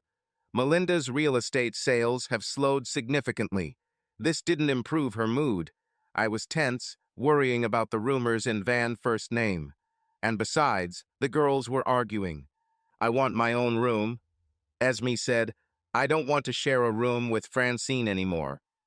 This led to Melinda telling me about a large house she had looked at and what a bargain it had been. With all the uncertainties in the current economy, the last thing we needed to do was buy a more expensive home. When I told the family this, you can imagine who looked like the bad guy. Esme left in a rage, slamming the door to their room. The next day at work, I analyzed my sales numbers. Most of my products were stable or rose slightly, with the exception of the wood I bought from Tikkun. Tropical hardwood sales increased 18%. I quickly realized why. Premium products have not typically been used in new residential developments. This product was purchased for individual homes and renovations. This segment of the market has been less volatile than new construction. This understanding lifted my spirits a little. That afternoon, there was more news from the corporate office. Jack Valentine, my mentor and ally, is taking early retirement. He accepted the package and left. Several other experienced managers did too, and what I could only interpret to be worse followed. Charlie Flanagan was promoted to the position of vice president, which Jack had held. I never liked Flanagan, and I thought he didn't like me either. I promised to keep my head down and keep working. This worked for a while. Over the next few months, staff reductions were announced. This meant layoffs. I wasn't worried about my job, but I was worried about others. That Thursday, I received a call to meet with Charlie Flanagan at the corporate office. I was a little nervous, but at the same time confident in my performance when I walked into the office. Flanagan made me wait 10 minutes, and then I was called into Jack's old office, now occupied by Flanagan. Kevin, Flanagan greeted me with a firm handshake and a fake smile.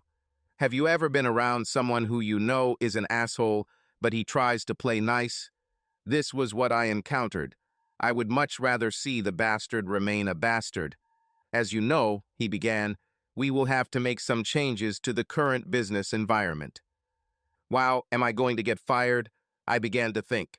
Kevin, he said with another fake smile. He must have noticed my concern. Don't worry, you are part of the family here, he exclaimed, spreading his arms in an all-encompassing gesture. But we will have to make some changes, he said, suddenly becoming much more serious. We discussed a few small things that I didn't really care about, but then he dropped the bomb. The 5% that we give to the Indian tribe in Brazil, this stops, he told me. I tried to convince him by telling him about all the good things it had done for the community. I told him that this would ensure our supply of this wood for decades to come.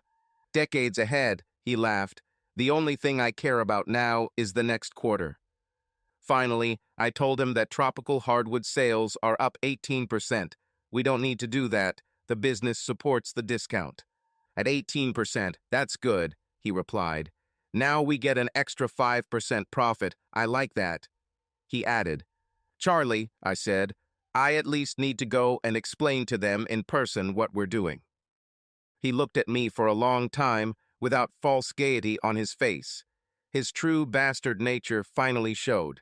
Okay, he agreed reluctantly, but do it quickly and as soon as possible. This ended the meeting. That night I felt heavy in my soul. All the pride and satisfaction I felt from helping the mafia and its people was now gone. I had to meet a friend and let him down. I was afraid of this. For the first time, I began to doubt my future career at Van First Name. At home, the girls were on edge, arguing about who knows what. Melinda wasn't in a bad mood, but our relationship didn't have the warmth it used to have. There seemed to be negative tension pressing in from all sides. After another night of girls arguing, I suddenly had inspiration. Most of the basement was unseparated. There was a laundry area and makeshift storage space, but there was definitely enough space to build a room in one of the corners. There were windows so the room would have an exit, making it a viable bedroom. Esme, I called, I want to talk to you about something. What? She answered gloomily. How about if I build you a new room, I began, in the basement, I said enthusiastically. She won't sleep in a dusty old basement, Melinda chimed in, listening to the conversation. I ignored Melinda. I told Esme she could help design it, and we could paint it any color she wanted. All four of them walked down the stairs, and I showed her what I was thinking. I saw Esme's excitement sparkle about having her own new room. How will you do it? Melinda asked. And then I explained about building the walls, installing the electric heater, laying the floor, and installing the door. I appreciated everything I learned working for Jim Bueller. For the first time in a long time, everyone was positive and excited. Esme talked about colors for the room where the closet would be and asked many other questions about her new room. Francine felt a little left out for a moment. She was usually used to being the center of attention. "I want a room in the basement too," she exclaimed, and we all laughed. So this night was positive. Through the darkness of recent news, rays of sunlight were breaking through. Melinda was more affectionate, and the girls didn't argue.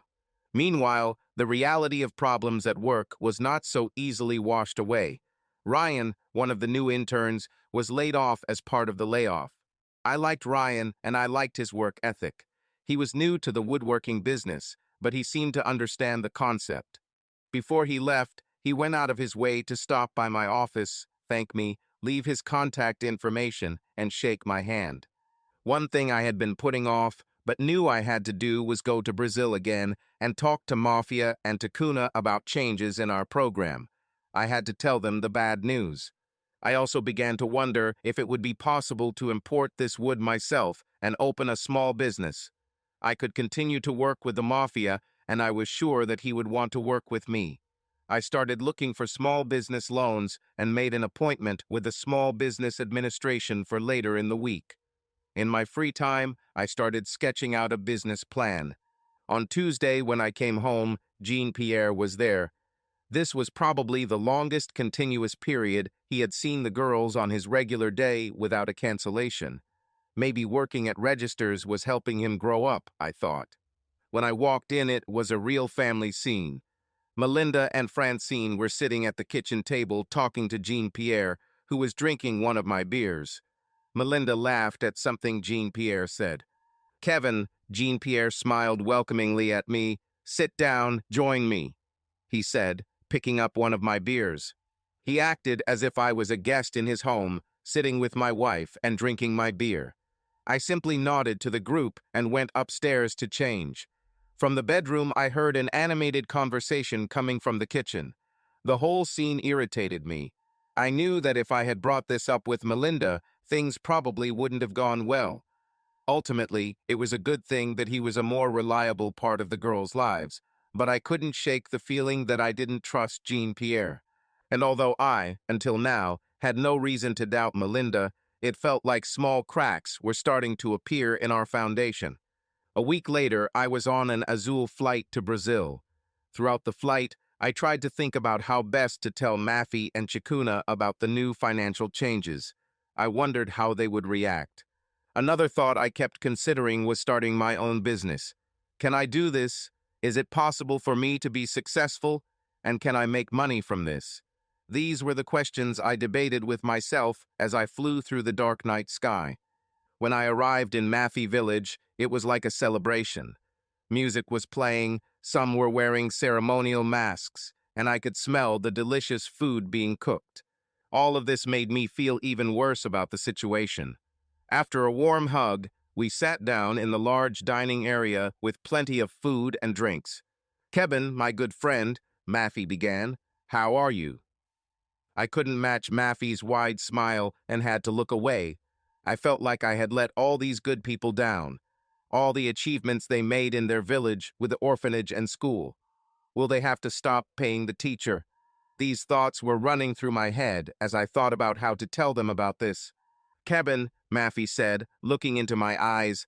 I see concern on his face. "Tell me," Mafi asked.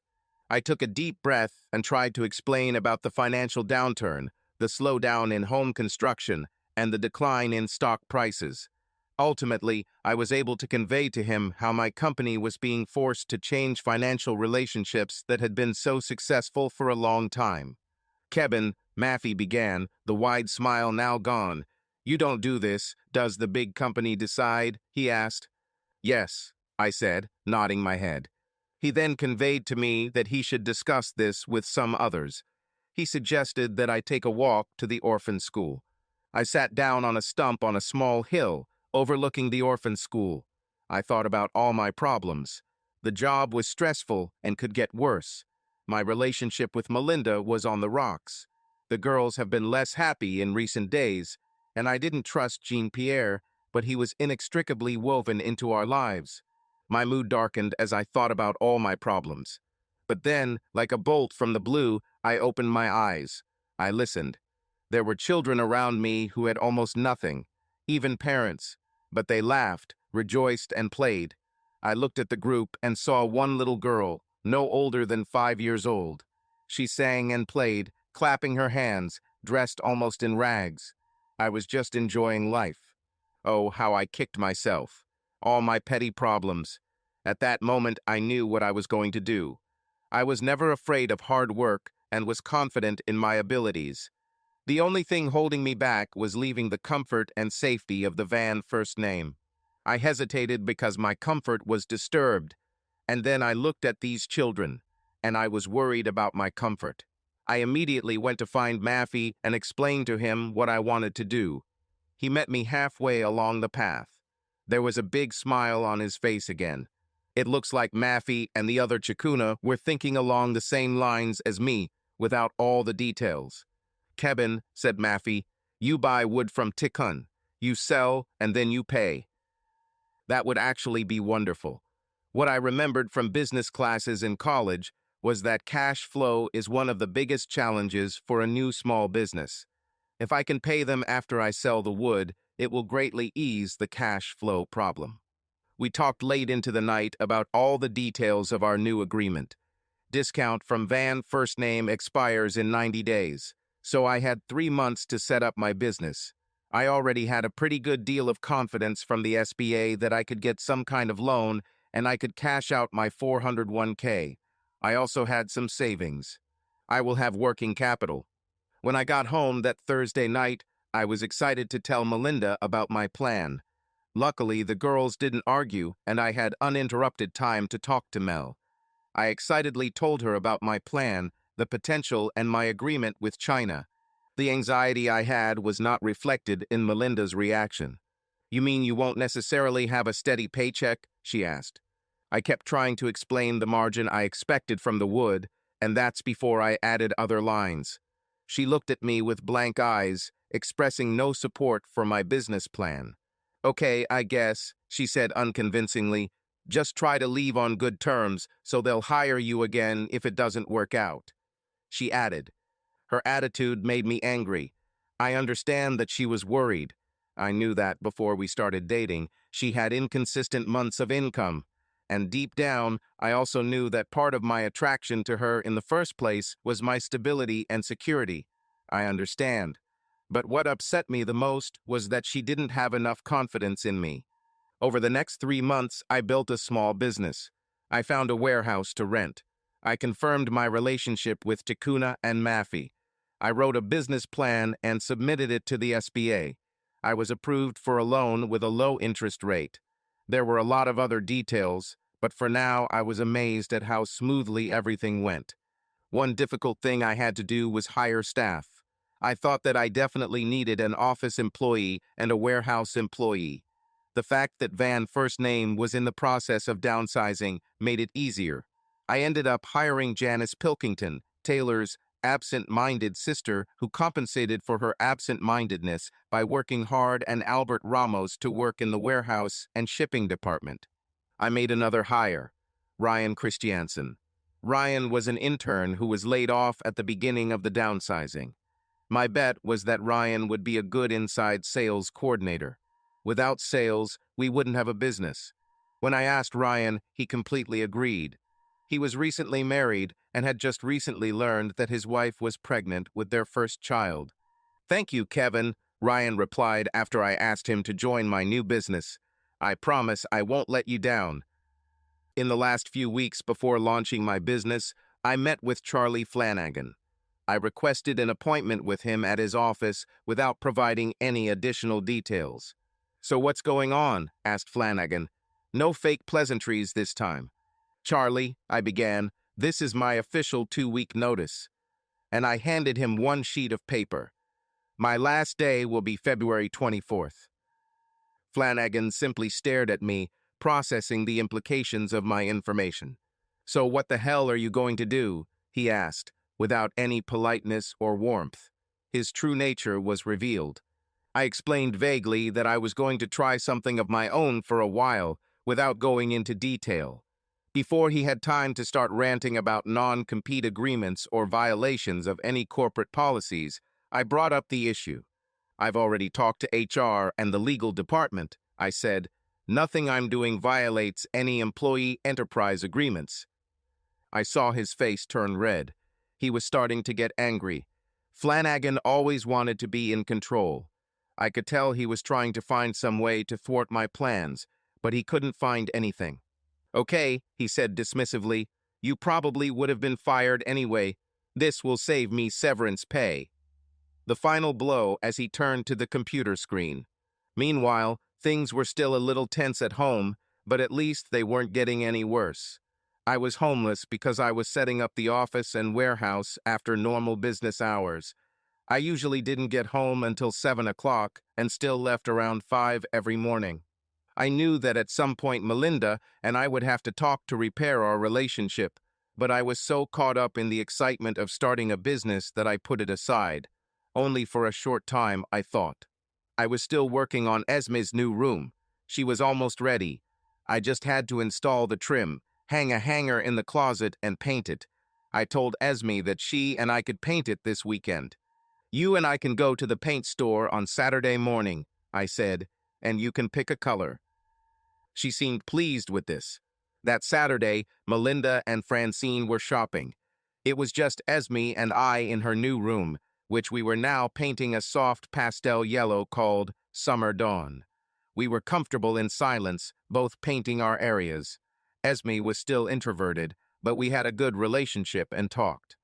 This morning she was abnormally quiet. I could tell something was bothering her. "Is everything okay, Ease?" I asked, applying more Summer Dawn. At first I didn't know if she heard me. She didn't answer. I glanced at her and she looked heavy, as if she was pondering a serious question. "Esme?" I asked. A few minutes later she answered. "I don't love my father," she said. "What?" I noticed his presence much more regularly than before. I hoped this was a sign of his stability and would be better for the girls in the long run. I was only concerned about their well-being. I didn't trust Jean-Pierre, and he constantly drank my beer and ate our food. It was tolerable as long as he was good with the girls. "Why?" I asked. "What's happening?" She was silent for several minutes, trying, I suppose, to find words to explain her feelings. She continued to say that he told her things that she did not believe were true. He said negative things about me in a joking tone. He talked about their mom as if Melinda and Jean-Pierre were going to get back together at some point. She thought that what he was saying was confusing Francine and that she was beginning to believe him. "I don't believe what he's telling us." Esme said, "Parents have a special influence on their children. From an early age, children depend on the guidance and knowledge they receive from their parents. When a child begins to doubt the words of his parents, it confuses him. Their foundation is shaking. For a child, this can lead to a lack of trust." I asked Esme about the type of things he was saying. While I was a little worried about what he was saying about me, I was much more worried about his attempt to destabilize our family. I knew this was a problem that Melinda and I would have to solve together. Later that evening, when the girls were busy, I told Melinda about the conversation with Esme. "Oh, I know Jean-Pierre says things sometimes. I don't think it's a big problem," she told me. "Melinda," I replied, surprised by her indifferent attitude, "if he's trying to undermine our family, I think that's a big problem. Either you talk to him or I will." "Okay," she answered, now angry at me. "I'll talk to him on Tuesday." "Mel, honey," I began and walked over to her for a hug. "I'm just trying to give the girls some stability." She didn't completely turn away from me, but she didn't respond with warmth. When I started this business, and it started going in the right direction, I was really going to put energy into rebuilding our relationship, I promised myself. The good news was that business was booming almost from day one. Part of this was thanks to my good friend Alan Church of McLean's Lumber. He immediately promised his support. I needed to be competitive on price and provide good service, but he gave us an opportunity for their business. Another stroke of luck happened in our third month. I received a call from Jack Valentine, my old mentor at Van First Name. It seems after early retirement from Van First Name, Jack bought an interest in a small custom mill that produced custom logs. After some greetings, he got down to business. "I'm looking for a new distributor. Are you interested?" asked Jack. I knew I would need to have other lines besides the wood I was getting from Brazil. I thought for a moment about specialized logs. "This will fit well into our current product range." I told Jack I was all for it. We agreed to meet. Compared to all the businesses that Van did first name, we were a tiny dot. But this point, as I learned through rumors, was becoming an irritant for Charlie Flanagan. We hadn't seen a direct response yet, but I couldn't ignore the fact that this was a possible threat in the future. Meanwhile, business was still going well. By May, our third month, we were already profitable. I traveled up and down the West Coast, and we established dealers in all the major markets. These trips strained our marriage. If I had spent some time and really analyzed things, I would have had a much better understanding of what was really going on with the marriage. But at that moment, I was focused on my new business. I felt that our relationship was strong enough to survive this short-term situation. At first, Melinda complained and was upset about my work schedule and travel. I begged her to look at the bigger picture and how great this would be for our future. I was building something good. I was worried about her displeasure. Over time, things got a little better. We still hadn't regained the deep relationship we once had, but her complaints about my schedule seemed to lessen and then stop. At the time, I thought it was good. Looking back, this was the time when I really should have been worried. Jean-Pierre has become a much more regular part of my children's and our family's lives. When I saw him, he acted like an old friend. It was not uncommon for him to knock twice on the door and then immediately enter if the door was not locked. Then he would head to the refrigerator and help himself. If I didn't know him better, I might even love him. He had a special charisma that I'm sure attracted his customers to the car lot. But I knew it was all fake. Sometimes I saw flashes of the true Jean-Pierre. He was jealous, petty, competitive, and manipulative, especially with girls. Francine seemed especially susceptible to his influence. I've almost given up trying to talk to Melinda about it. She seemed to agree with me less and less on these issues. Where I once thought that she and I were a team dealing with life's challenges together, I now often felt like it was Melinda who was standing up to me. I still hoped that I could right our relationship. I just needed to make sure the business was up and running and thriving first. We were moving in this direction, and I hoped that all my efforts, travel, and long hours would pay off in the success of the business. I also felt responsible for providing stability to my small team. There were only 4 of us. Janice, Taylor's older sister. Janice was a single mother with 3 children. Ryan, former Van intern first name, whose wife was pregnant with their first child. And finally, Albert. I didn't know much about Albert, but I remembered that he had many photographs of his children at work. These people have worked diligently with me to build our business and make it successful. I knew they sacrificed a lot for the business, and I really appreciated that. I felt a burden of responsibility to the employees of my small company and the work they did to make it successful. When the fall of our first year arrived, it felt like I could finally exhale. Business was going well and our sales were growing steadily. People loved working with us. We took on a few more directions, and it worked. Full of optimism about the business, my spirits lifted, and I called Melinda. It was Tuesday, and I knew that the girls were usually with Jean-Pierre on Tuesdays. I suggested going to dinner. I was also hoping for some physical intimacy before the girls got home. "Tonight?"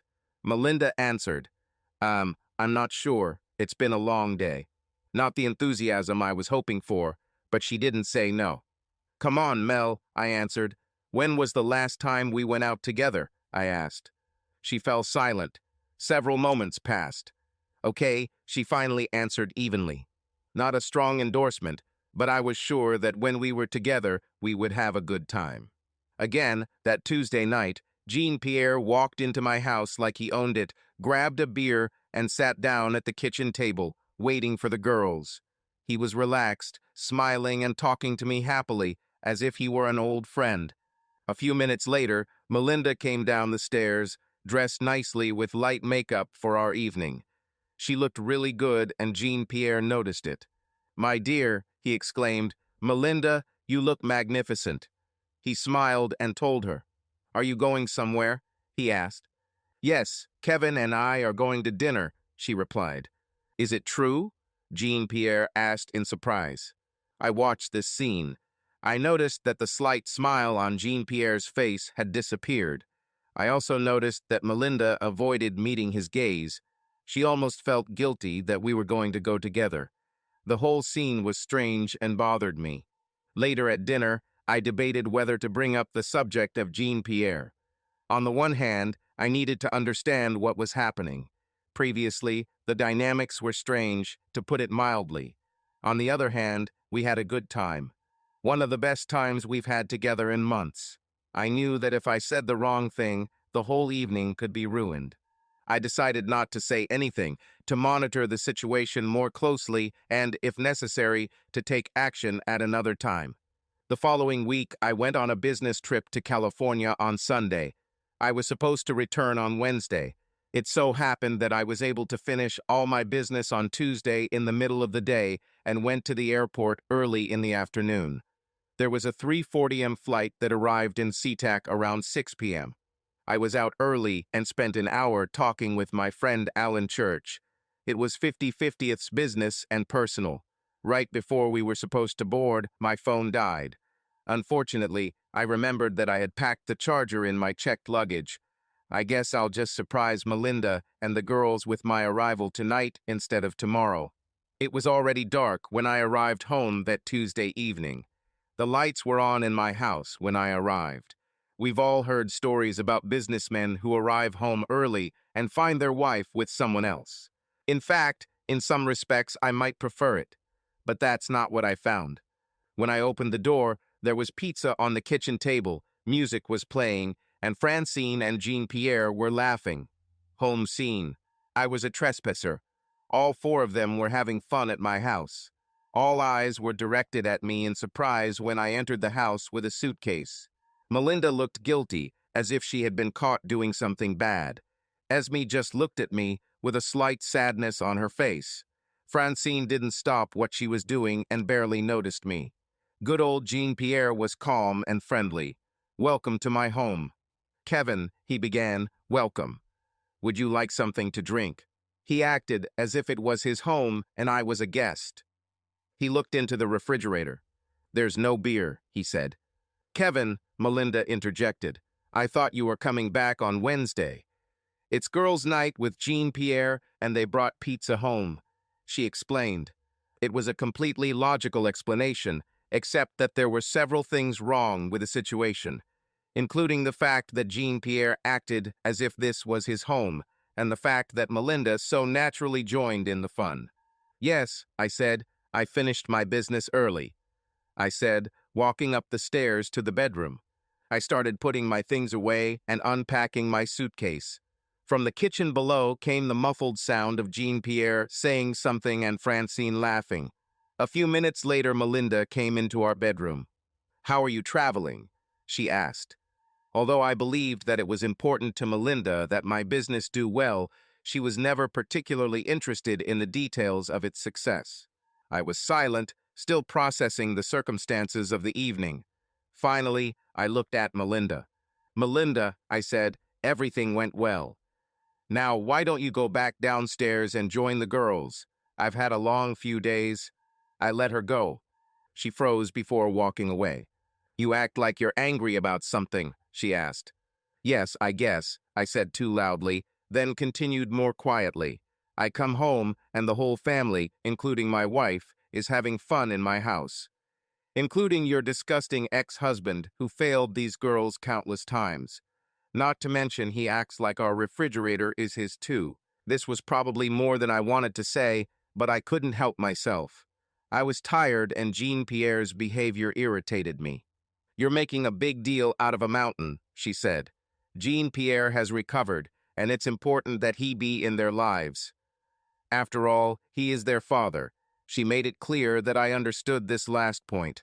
After that statement, I was angry, but most of all, I was hurt. I loved these girls. I tried to be there for them throughout their lives. I can't count how many times Jean-Pierre let them down. I felt that I was much more of a father to them than Jean-Pierre would ever be. "Okay," I said, "I understand," and fell silent. She stood watching me unpack, saying nothing. After a few minutes, she quietly left. This was the beginning of a general decline in our already not very close relationship. I even felt it from Francine sometimes, never from Esme. If anything, she and I have become closer. I knew that she understood her father's true nature. She saw through his acting. But things between Melinda and I were definitely going in the wrong direction.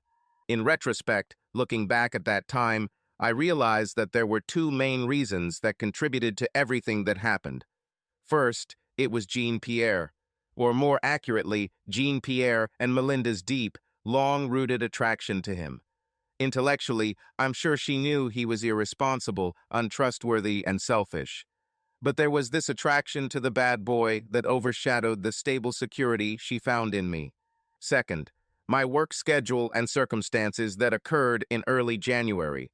There was also a sense of responsibility for my small team of employees and my enormous responsibility for the success of the business.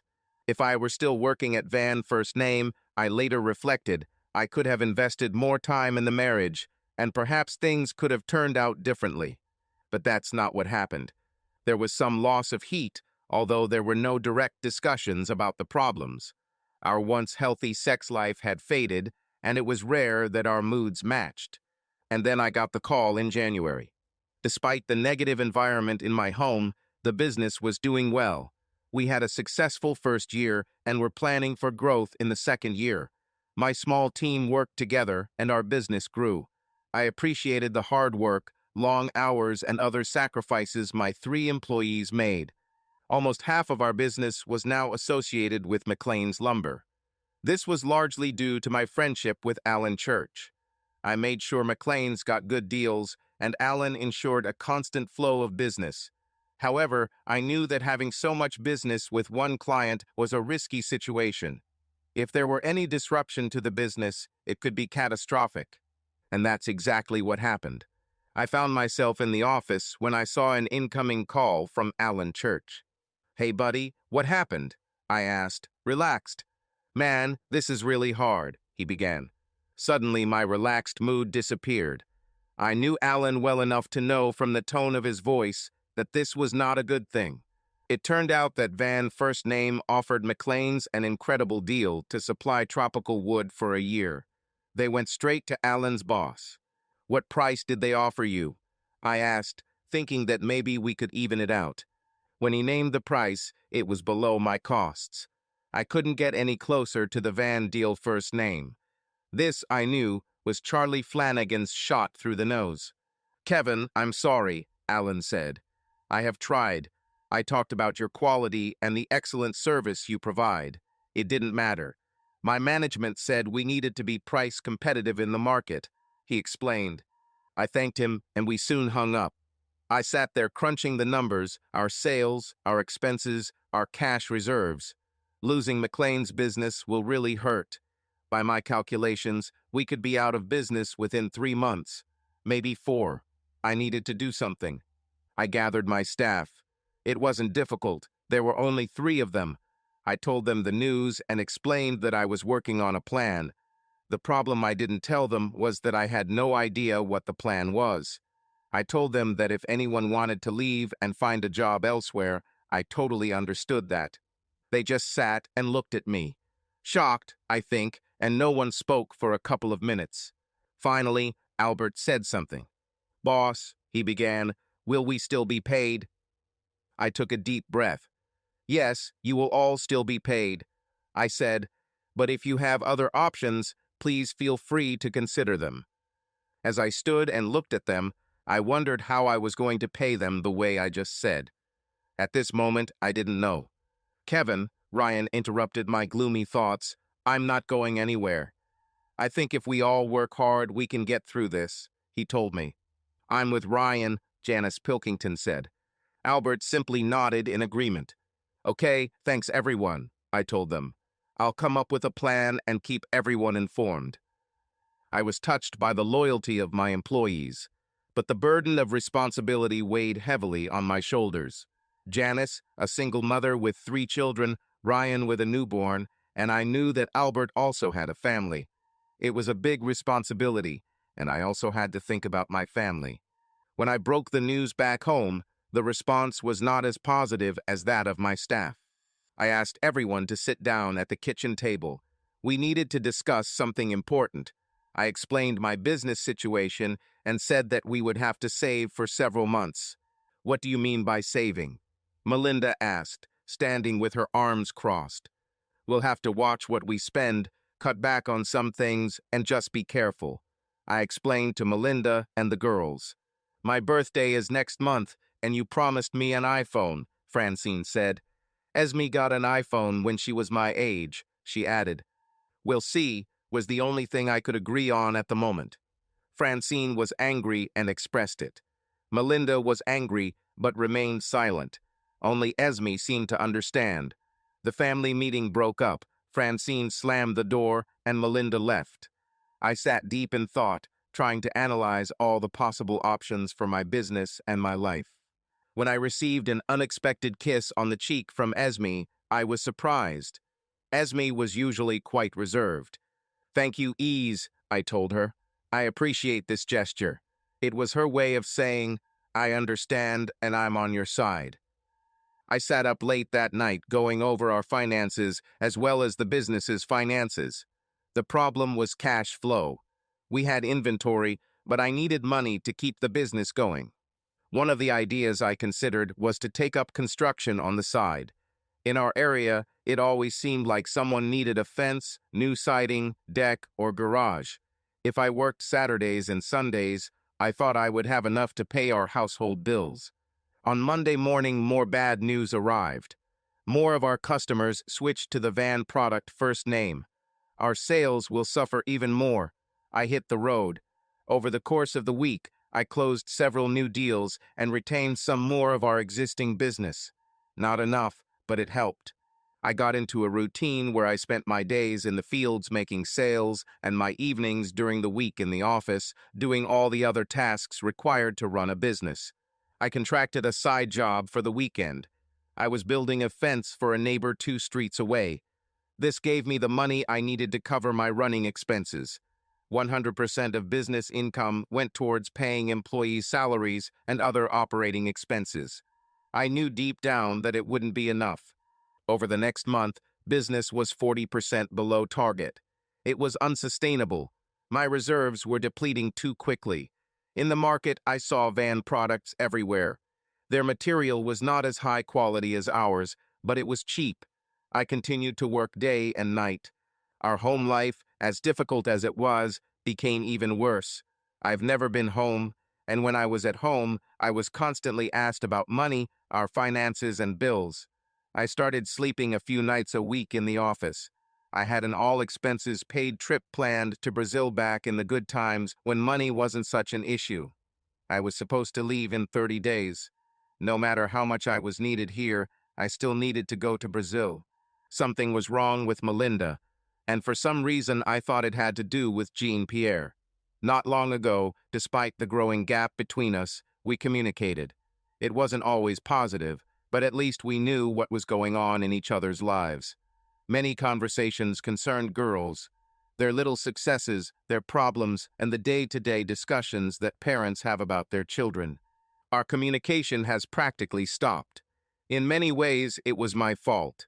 I was so caught up in running the business that I didn't notice what was going on in our family life until we got to a point where we weren't talking to each other. One of the things we were always in complete agreement on was Jean-Pierre, his failings as a parent and how best to protect the girls emotionally from his many failures as a father. I began to notice that in some of our rare discussions, when I brought up the topic of Jean-Pierre, she no longer talked about his poor parenting skills. In fact, I remembered one particular discussion that illustrated how much things have changed. "Will Jean-Pierre pick up the girls tomorrow evening?" I asked. "Yes," a monosyllabic answer from Melinda.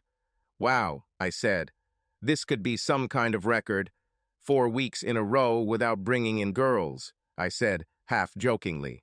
"Well, he's been around a lot more than you have lately," she answered. "Mel," I began, "I'm trying to save my business. I'm trying to do this for you and the girls. You know it," I added, starting to get angry at myself. "You and this stupid business," she said. "Why don't you get a normal job and bring home a regular salary?" I just looked at her. She knew how important my business was to me. She then insulted me and implied that I had let my family down financially. I worked a minimum of 12 hours a day, 7 days a week. I was exhausted physically, mentally, and emotionally. I bit my tongue, not trusting what I could tell her. She mistook my silence for weakness and made one last criticism. "At least Jean-Pierre earns a stable income," she told me. "Fuck you," I hissed. I've never swore at her like that before. I was angry, hurt, and confused. I stood up abruptly, grabbed my things and left, heading to my office. One last look at her. I was met with a look of pure anger. In my office, I sat and thought about the problems in my life. In general terms, it was my marriage and my business. I focused on business because it seemed like an immediate necessity. I was confident enough in my relationship with Melinda to believe that she would understand the need for long hours.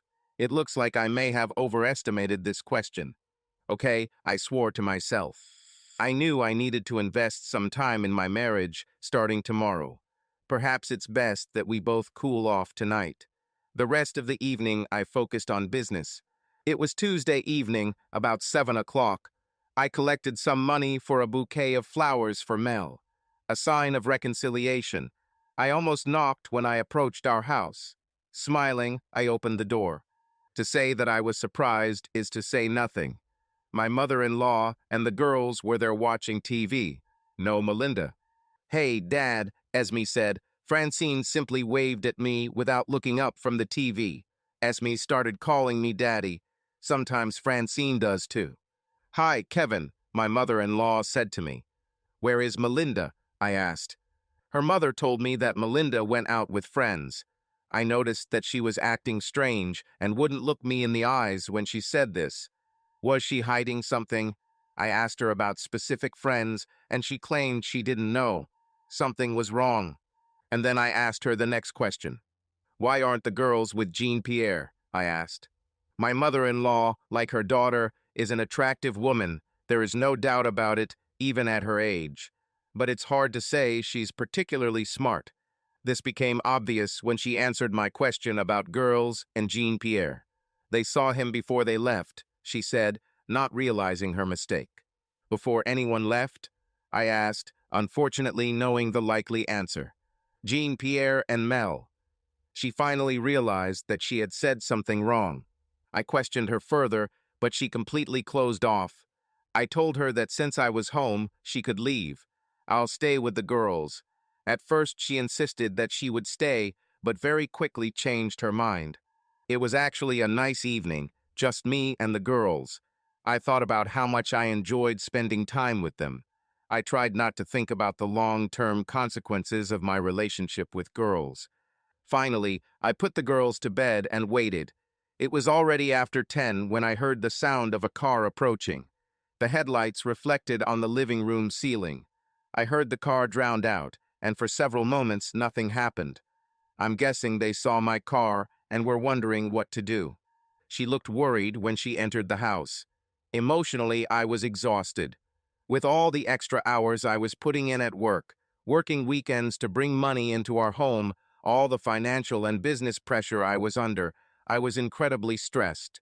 And now I had pretty concrete evidence of some level of betrayal on the part of my wife.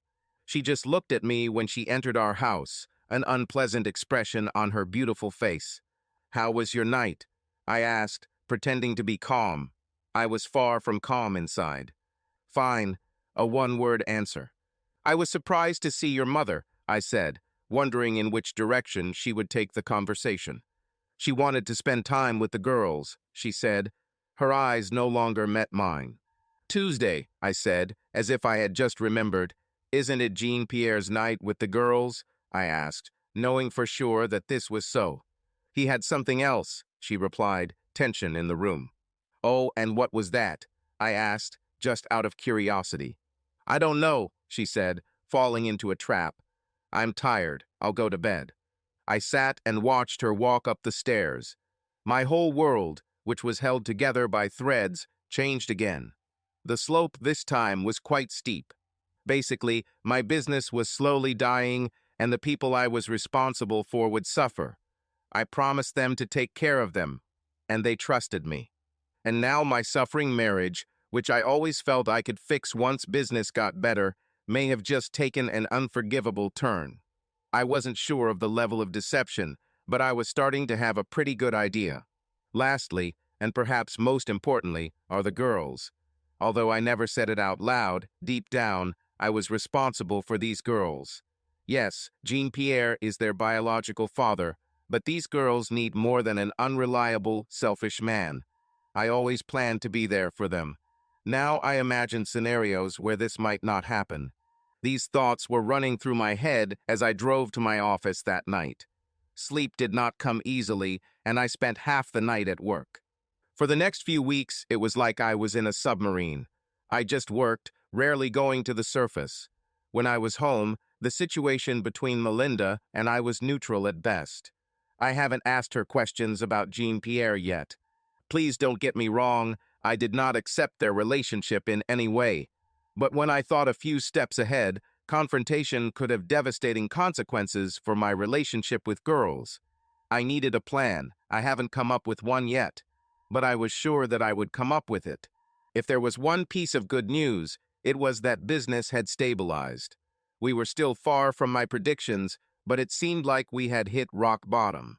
When preparing for my trip to Brazil, I optimistically estimated that I would be able to pay my salary for another 2 months, maybe 3.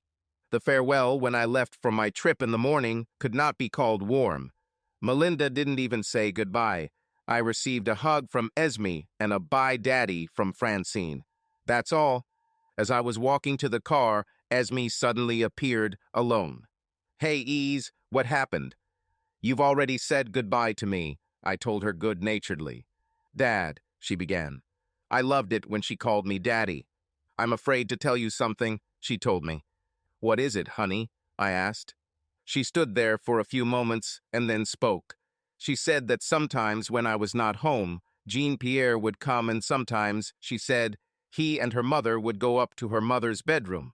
I suspected something was going on, but in front of the girls, it was unforgivable. I thought for a few minutes. Okay, thanks, Ease, I told her, trying to stay calm for her sake. Now, honey, I really have to go. She hugged me and didn't let go. Finally, she spoke. Do you promise that you will come back? She asked. I took a deep breath. I promise, I told her. During the long flight, I finally had some free time to analyze my situation with Melinda. I remembered Melinda at St. Thomas, the most popular girl in school, also the most beautiful. Obviously, Jean-Pierre had some kind of deep power over her. She was attached to him from an early age, and this attachment may never have completely disappeared. When we got together, I was, as it were, the opposite of Jean-Pierre. Stable, practical, reliable, and a good male example for girls.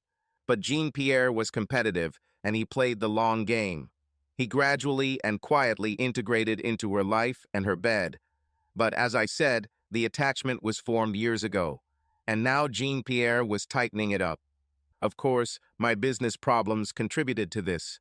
Part of the initial attraction to me was job security and security, what Melinda desperately wanted when we started our relationship. My business problems eliminated that part of my attraction, and our marriage suffered. This was enough for Jean-Pierre. If it weren't for the girls, I would have told her to get out and kicked her out of my house. But my home was also a girl's home. I couldn't imagine them being kicked out of the home they grew up in. At this point, I didn't know how to move forward. These thoughts bothered me as I flew again through the night sky to Brazil. My arrival in the village of Ticuna was accompanied by a festive atmosphere, as always when I arrived. There was a feast, music playing, and, of course, a warm hug from my friend Maffy. The next day, we walked through the hardwood plantation, and Maffy and I talked about business. Maffy told me that they are ready for the next cutting, and the next batch will be ready soon. At this point, I haven't told him about the business problems I'm facing. I didn't know how to explain the situation. Later, we visited the orphanage, and I was happy to see the improvements and progress they had made. One thing that hasn't changed is the absolute joy of these children. Despite everything, they laughed, played, and sang. As we sat on a log overlooking the orphanage, Maffy studied me. "Kevin," he said, "I see the concern on your face." I tried to smile and brush off Maffy's comment, saying that everything was fine. The usually smiling Maffy continued to look at me, his brows furrowed, worried about me. "Why not tell Maffy about the concern?" he asked me. "The orphanage has always brought you joy. Not today," he told me. He was right. It was always a joy to see these children. But today my own problems outweighed me.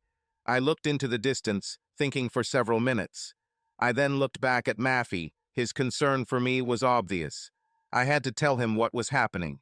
As we walked along the trails in the rainforest, I began to tell him about my problems in business. Maffy seemed much more concerned about me than about how business would be disrupted for Tikkun. And then, for some reason, I told him everything that was happening with Jean-Pierre, Melinda, and the girls. He listened, asked a few questions, and then we walked in silence for a while. "Kevin," said Maffy, "I'll give you something. You will hide this when you fly." And he waved his hand in the air, imitating an airplane. Was he going to give me something to hide on the flight? "What, Maffy?" I asked, confused. "Poison from a frog," and he raised his fists to his mouth, as if he were shooting from a poisonous tube, as he once showed me. I asked. Maffy looked into my eyes and nodded. "But what will I do with the poison?" I asked, using his word for poison. We walked in silence for a while, and then he began to speak. "In the old days, when Issa from another village came to the village of Tikkun, tried to take away the women of Tikkun, take away the shelter of Tikkun, we defended the village." He imitated an arrow again, puffing out his cheeks and releasing air. "Kevin, you take it and hide it on the way." And he gave me a carved wooden vessel. I felt a small amount of liquid inside. It was tightly closed with a cork and some kind of wax to seal it. "Kevin," he said again, "keep the poison away from the skin." "Dangerous," he told me, squeezing my forearm tightly. I didn't need Maffy's poison. What was I going to do with it? I knew that I could not refuse the gift. It would be an insult. But what was I supposed to do with it? I thanked him, and soon it was time to leave. "Maffy," I said, "thank you for your friendship," I told him, hugging him. I kept a small wooden vessel in the pocket of my backpack, and somehow it didn't raise any alarms when I went through security. I am sure that the transport of this material was strictly prohibited. When my flight from Brazil landed in Atlanta, I was surprised to see so many missed calls, including 3 from Ryan in my office and 2 from my friend Alan Church. Other calls included 2 clients from California, several numbers I didn't recognize, a text from Taylor Pilkington, and a text from Melinda. Melinda's text read, "We need to talk." A few weeks ago, I might have interpreted Melinda's text as a potentially positive development. No more. Taylor's text read, "Call me, it's important." Compared to the other messages, Taylor's message was the least important in my opinion. This opinion will soon change. I called Ryan first. He answered after a few moments, but finally picked up. "Kevin." He sounded out of breath and excited. I quickly prepared myself for more bad news. "Where are you? I tried to contact you. Have you already talked to someone?" He spoke very quickly, bombarding me with questions. "Ryan, slow down. I just landed. I didn't talk to anyone. Relax, take a breath, and tell what is happening," I calmly told him. "Okay, we receive calls all day. Cheap wood van first name turned out to be bad. Ryan went on to say that the material cracks and changes in humidity affect the wood. The product was curled and deformed on the racks. I assumed such a possibility. This was great news. We're getting calls from all over the place, Ryan explained. This must be what Alan and some of the other messages I received were calling about. Okay, I said. The first thing we are doing is raising prices by 10%. I will order a new batch from Brazil, start taking orders, and I'll call McLean's. I told him. Finally, some good news, I thought. I'll do it, Ryan answered. My flight was about to board, but I needed to call Alan first. Hey, buddy, Alan began. Are you abroad? I told him I was back and about to catch a flight to SeaTac. Okay, he said. Suddenly, we were in business mode. I need a lot of your wood. I decided to play a little game. I told him that I was low on inventory and that my next 2 orders were pre-booked. None of this was specifically true. Come on, Kev, he said, now playing on our friendship. Weren't I with you when you first started? He asked. He was, and I appreciated it. Alan, I'm about to board a flight. Once I'm in the office, I'll see what I can do. I told him. It wasn't enough. He was desperate. Now he was begging. Okay, here's what I'll do, I told him. You give me an annual order for, and I named the amount 5% higher than the regular price, and I guarantee you inventory for a year. He hesitated. And Alan, my good friend, I told him, this is my last sentence. I will send the order Ryan. He told me, thanks, buddy. As I sat in my chair heading home, I felt a huge weight lifted off my shoulders with positive business news. Suddenly, my cash flow problems seemed solved. All financial stress suddenly disappeared. But I still had problems with my marriage and girls. I'll contact Melinda when I land and see what's on her mind. After landing, I called Melinda. Voicemail. I tried to return a few of my calls, but it was too late. No one answered. I'll call them back tomorrow, Friday, from the office. And suddenly the phone rang. I thought it would be Melinda. But no, it was Taylor Pilkington. What did she want that was so important? I almost didn't answer. Kevin, she began, I need to talk to you. It is very important. She emphasized the word important to me. What's happening? I asked her. No, I need to see you. I have to tell you this face to face, she said. She had a penchant for dramatization. Taylor, listen, I began. I've been on the road all day. I'm exhausted. Maybe it's just. At that moment, my phone vibrated. Melinda. Hey, Taylor, I'll call you back. I told her. You're better? That's important. She told me when I hung up. Melinda, I said in greeting. Are you back? She asked, obviously knowing that I was abroad. Yes, I'm going home, I told her. She hesitated. You better not come home right now. She told me, for the sake of the girls.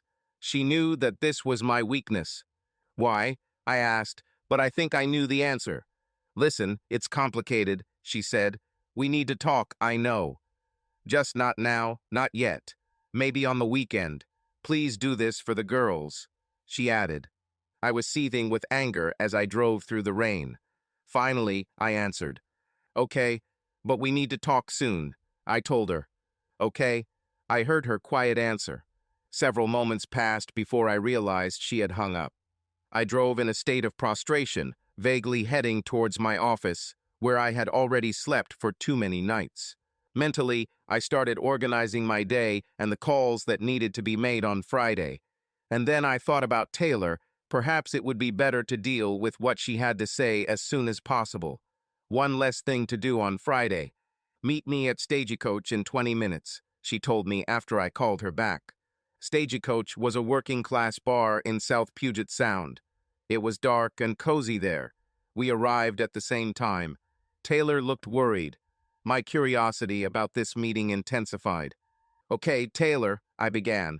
What was so important that we had to meet in person? I asked. I looked at Taylor, still a beautiful woman. I wonder why she never got married. Kevin, I just don't know how to tell you this. But I must. You've been a good friend for a long time. You hired my sister, and she needs this job. I couldn't leave it. I should have told you. She told me. Okay, so what is this? I was tired and starting to lose patience. We had a girls' night out this week, me and Melinda and a couple of other people, she began. It was one of those nights where the alcohol was flowing and Melinda got very drunk, Taylor said. She started talking about Jean-Pierre. She told us that she and Jean-Pierre are back together. We were all surprised. We've all seen what he put her through over the years. We all asked how she could be with Jean-Pierre again when she's married to you. She said that Jean-Pierre is the father of her children and that they are kindred spirits. She said she had a plan. Here's her plan, Taylor continued. She's going to divorce you, take the house and half of your business. Then she plans to persuade her mother to move the girls into your house. She and Jean-Pierre will move into her mother's apartment on the embankment. They will visit the girls every week, but will be free to live their own lives. I remember asking her, "Aren't you serious?" Her response was, "You're damn right. I'm tired of being a mother. I'm finally going to enjoy the life I deserve." That's exactly what she said, Taylor said, looking for a reaction on my face. After hearing this, I had many questions. What made her think her mother would agree to this? I asked. She said that after her father died, girls became the most important thing in her mother's life. Taylor said. Besides, she told us that her mother always does what Melinda tells her. When we questioned her stupid plan, she started getting angry. She told us this is the life she deserves. She continued to say that once she sells your business, she and Jean-Pierre will travel. No girls. It was almost like high school, Taylor continued, when she was the queen and Jean-Pierre her king. She treated us all as her subjects, like she's better than us. Finally, Melinda realized that she may have said too much. She warned us not to repeat a word of this to anyone. I struggled with it all week, Taylor said, but I knew what a good person you were and how you helped Janice find a job. I just had to tell you. I sat stunned. I knew Melinda could be selfish, but this was something else. I knew that if she abandoned these girls, leaving them with her mother, they would never receive the support they needed. She seemed to show no respect for her daughters. It was evil, angry towards me, but also towards the girls. She was, I realized, just an evil woman. I had a lot to think about. One thing I knew for sure was that I wasn't going to let them do it. Taylor rambled on for a while about how bad she felt. Finally, I stood up, thanked her, and then she hugged me tightly. In other circumstances, I would have enjoyed this physical sensation much more. But not today. I had too much on my mind. The next day, Friday, I told myself that I would focus 100% on my business. I'll solve the Melinda issue later. If anything, demand for our products and complaints about van materials first name only increased. We were now accepting orders that we would not be able to ship for several weeks. The market didn't care about this. They were just happy knowing that they would get their materials from us someday. In the middle of the day, I received a call from Jack Valentine.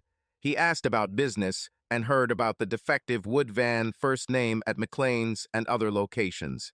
We talked about wood for a few more minutes. Listen, Jack, things are getting crazy here. I better get back to business, I told him. Okay, he said, but there is something I wanted to talk to you about that can wait. I'll call you in a few weeks and we'll have lunch. I agreed. At the end of the day, I revised my budget projections. We were going plus 30% above my original budget. I was very pleased with this new information. Now, I thought, I need to think about Melinda. I kept thinking as I ran along the path on Saturday morning. I knew I had the advantage of knowing, thanks to Taylor, what their plan was. My weakness was girls. She knew she could manipulate me using them as leverage. Pure evil. I reconsidered my options over and over again as I ran. Every idea had some stumbling block that left either the business or the girls vulnerable. Finally, I came up with a plan. It was far from perfect, but it could work. The results would be harsh, but I couldn't think of any other way to save the girls. Several times I wondered if I could do it. I decided that I should. Later, I called Melinda and demanded to meet her at home that evening at 6 p.m. She agreed. And Kevin, she said. Jean-Pierre will be here too. For the sake of the plan, I protested and expressed anger towards Jean-Pierre. In fact, it was perfect. I had a few things to do that morning. First, I needed to find a library with internet access, not a local one. Then a grocery store that sells prepared foods, somewhere further away from me. I found the library, waited 30 minutes to access the computer. I've done my research. Not perfect, but almost. I Googled a few other topics to try and cover my tracks. I thought it would be almost impossible to connect my library activities to me, but I played it safe. Then a grocery store. My purchases included a few non-perishable items: rice, coffee, 6 bottles of expensive beer, thin rubber gloves, and a jar of regular cocktail sauce. I also bought a pre-made tray of boiled shrimp. In the center of the round plastic tray was a small bowl of red cocktail sauce, surrounded by large shrimp. Next up was my office. On Saturday, there was no one in the building except me. There were no surveillance cameras. I carefully brought my grocery store purchases into the small kitchen. I put on my recently purchased gloves and found my hiking backpack. At 6 o'clock sharp, I was home. I didn't knock, although I almost felt like I should. I brought a brown anonymous bag with the logo of a store different from the one I had previously shopped at. Kevin, welcome, come in. Jean-Pierre acted generously in his greeting. This is my home, I thought, but my face remained indifferent, slightly submissive. Mel, he shouted up the stairs, Kevin is here. Please sit down, he said, sitting me down at the kitchen table. What do we have in the package? He asked and nodded towards the paper bag I brought. I opened the bag and pulled out 6 bottles of premium beer and a large round tray of shrimp with a small bowl of cocktail sauce in the center, all covered with a clear plastic lid. There were a few other things that I left in the bag when I put it on the floor. I think we need to be civilized when we discuss, I told Jean-Pierre. Exactly, my friend, Jean-Pierre replied, starting to eat the shrimp, dipping them in the cocktail sauce. At that moment, Melinda entered the kitchen. We must give her credit. She looked uncomfortable, a little guilty, about our negotiations today. Melinda, look what Kevin brought, and he pointed to the shrimp. It's delicious, he said, licking his fingers off the cocktail sauce. Melinda carefully picked up the shrimp and dipped it into the cocktail sauce. Thank you, Kevin, she said to me quietly. To hide the fact that I hadn't eaten, I took a beer. Jean-Pierre opened his second beer. So, I said, it's your move. Tell me what you think. Melinda gave me a highly embellished version of what Taylor had already told me. Not a word about her mother moving in with the girls or about selling my business. Today's topic was my home. I think it's in the girls' best interests to stay here in the house. Melinda said, and of course, as their mother, I should be here too. Jean-Pierre continued to shovel shrimp into his mouth, nodding his head in agreement, but his main focus was on the food. And what do you suggest we do with our marriage? I asked, knowing exactly what her plan was. Kevin, she began, bowing her head slightly with an air of sympathy, you are still important to me. I will never forget how you helped me and the girls when they were little. You will always be a part of our lives. But Jean-Pierre is their father, and we got in touch again. I think a quiet divorce would be the best solution. For the sake of the girls, she told me. I was silent and nodded until I noticed the effects. Do you like shrimp? I asked Melinda. Oh yes, she exclaimed and took another shrimp, dipped it in the sauce, and ate it. You see, Kevin, as Melinda said, you were an important part of all of our lives, Jean-Pierre began. There were times in my youth when I might have made errors of judgment, perhaps errors of path, he said gravely, shaking his head as he reflected on his minor failures. I noticed that Melinda had dipped another shrimp. Nobody noticed that I didn't eat anything. Jean-Pierre continued. Luckily, when I was struggling, Melinda found you, he said with an insincere smile on his face. You did a wonderful job giving them a home. He raised his hands in an all-encompassing gesture and looked around my house. You, Kevin, he continued, have been my deputy, and I thank you. Tilting his head slightly in my direction. You gave them shelter when they needed it, and now, he said with a wide smile, it's time for me to take charge again. Any regret I might have felt for this man evaporated. I watched Melinda looking at him. He had some kind of power over her. She was smart, but she still fell for his lies. Good news, she continued to eat the shrimp. Now, Kevin, I think we are all reasonable adults and can work together to determine the best path forward, he continued to ramble. We must think about the girls and their welfare first and foremost. Then the unexpected happened. Jean-Pierre felt bad and fell to the floor, unable to finish speaking. Jean-Pierre, Melinda shouted. Kevin, look at him. Do something, she screamed. I suggested calling 911. Melinda nodded, but then she, too, began to feel ill. The ambulance arrived 20 minutes later. Jean-Pierre was in critical condition, and Melinda also needed help. Later, the police contacted me. The preliminary diagnosis from the hospital was severe poisoning. I told the police that we discussed child custody issues and that my relationship with Jean-Pierre was friendly. Doctors said Melinda's condition was unusual and created a medical mystery. With genuine grief, I explained to the girls about the accident that had taken the life of Jean-Pierre and paralyzed their mother. There were real tears flowing between the three of us. And then Esme asked the expected question. What will happen to us? She asked with a scared look in her eyes. Well, I began, you could probably live with your grandmother. As soon as I said this, I noticed how protests began to appear. Francine looked at me with concern and Esme shook her head. Melinda's mother was a nice woman and probably handled a long weekend or maybe a week of watching the girls just fine. But she wouldn't be the firm parent these teenage girls need, and even at their age, they understood this. Or, I continued, the three of us could continue to live here. They both nodded in agreement. Many years ago, before we got married, Melinda and I bought a long-term care policy. If you remember, we bought it based on her father's neurological condition and the stress it caused her mother. We bought the most expensive policy and regularly paid large premiums every month. Who could have known then under what circumstances the value of the policy would be used now? Every Sunday the girls and I visited Ellenhurst, an adult care facility in Bridger, about 15 miles away. We usually brought flowers to brighten up the austere decor of her room. I looked into her eyes as the girls told her about school, their friends, certain television programs, and their lives.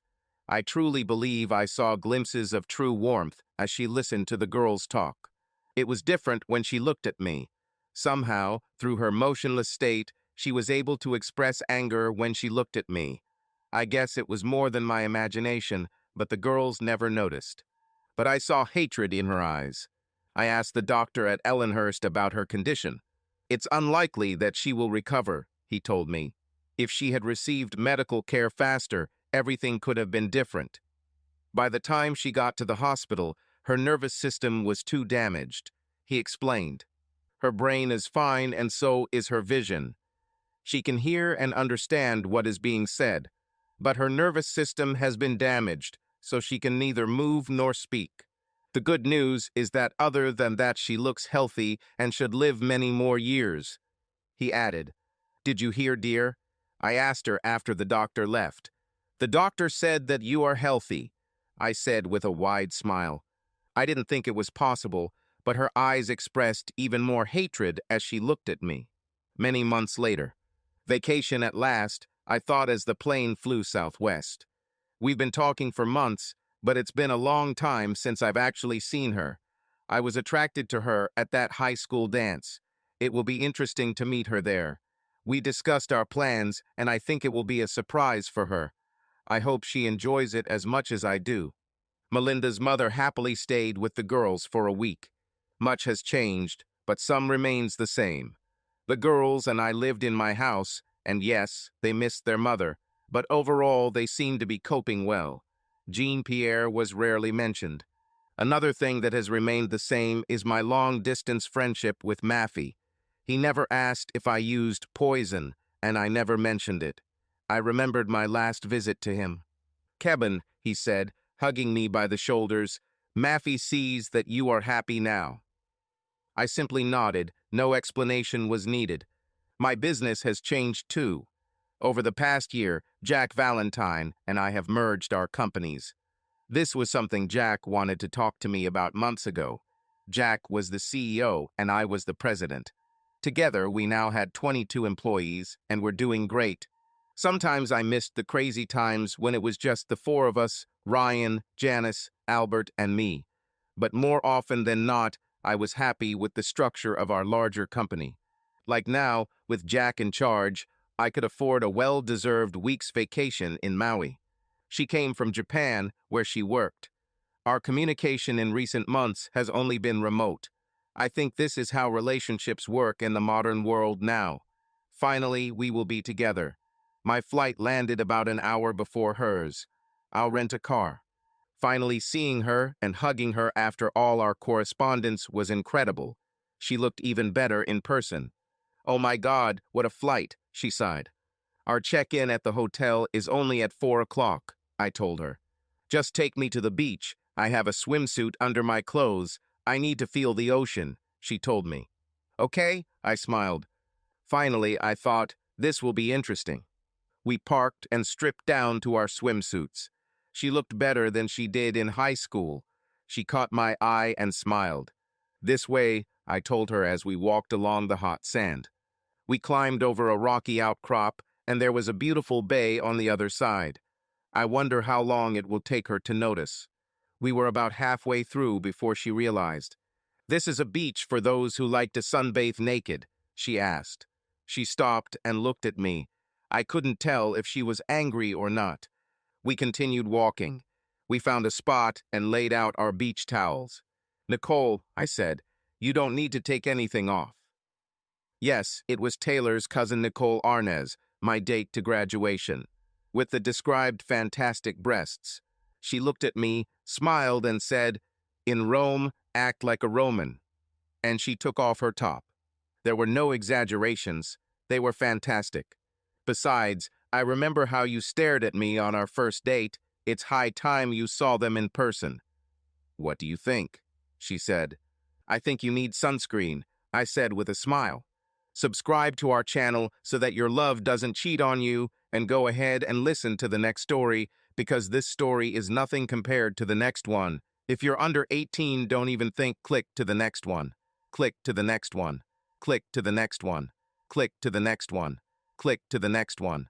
Click to the next one. Click to the next one.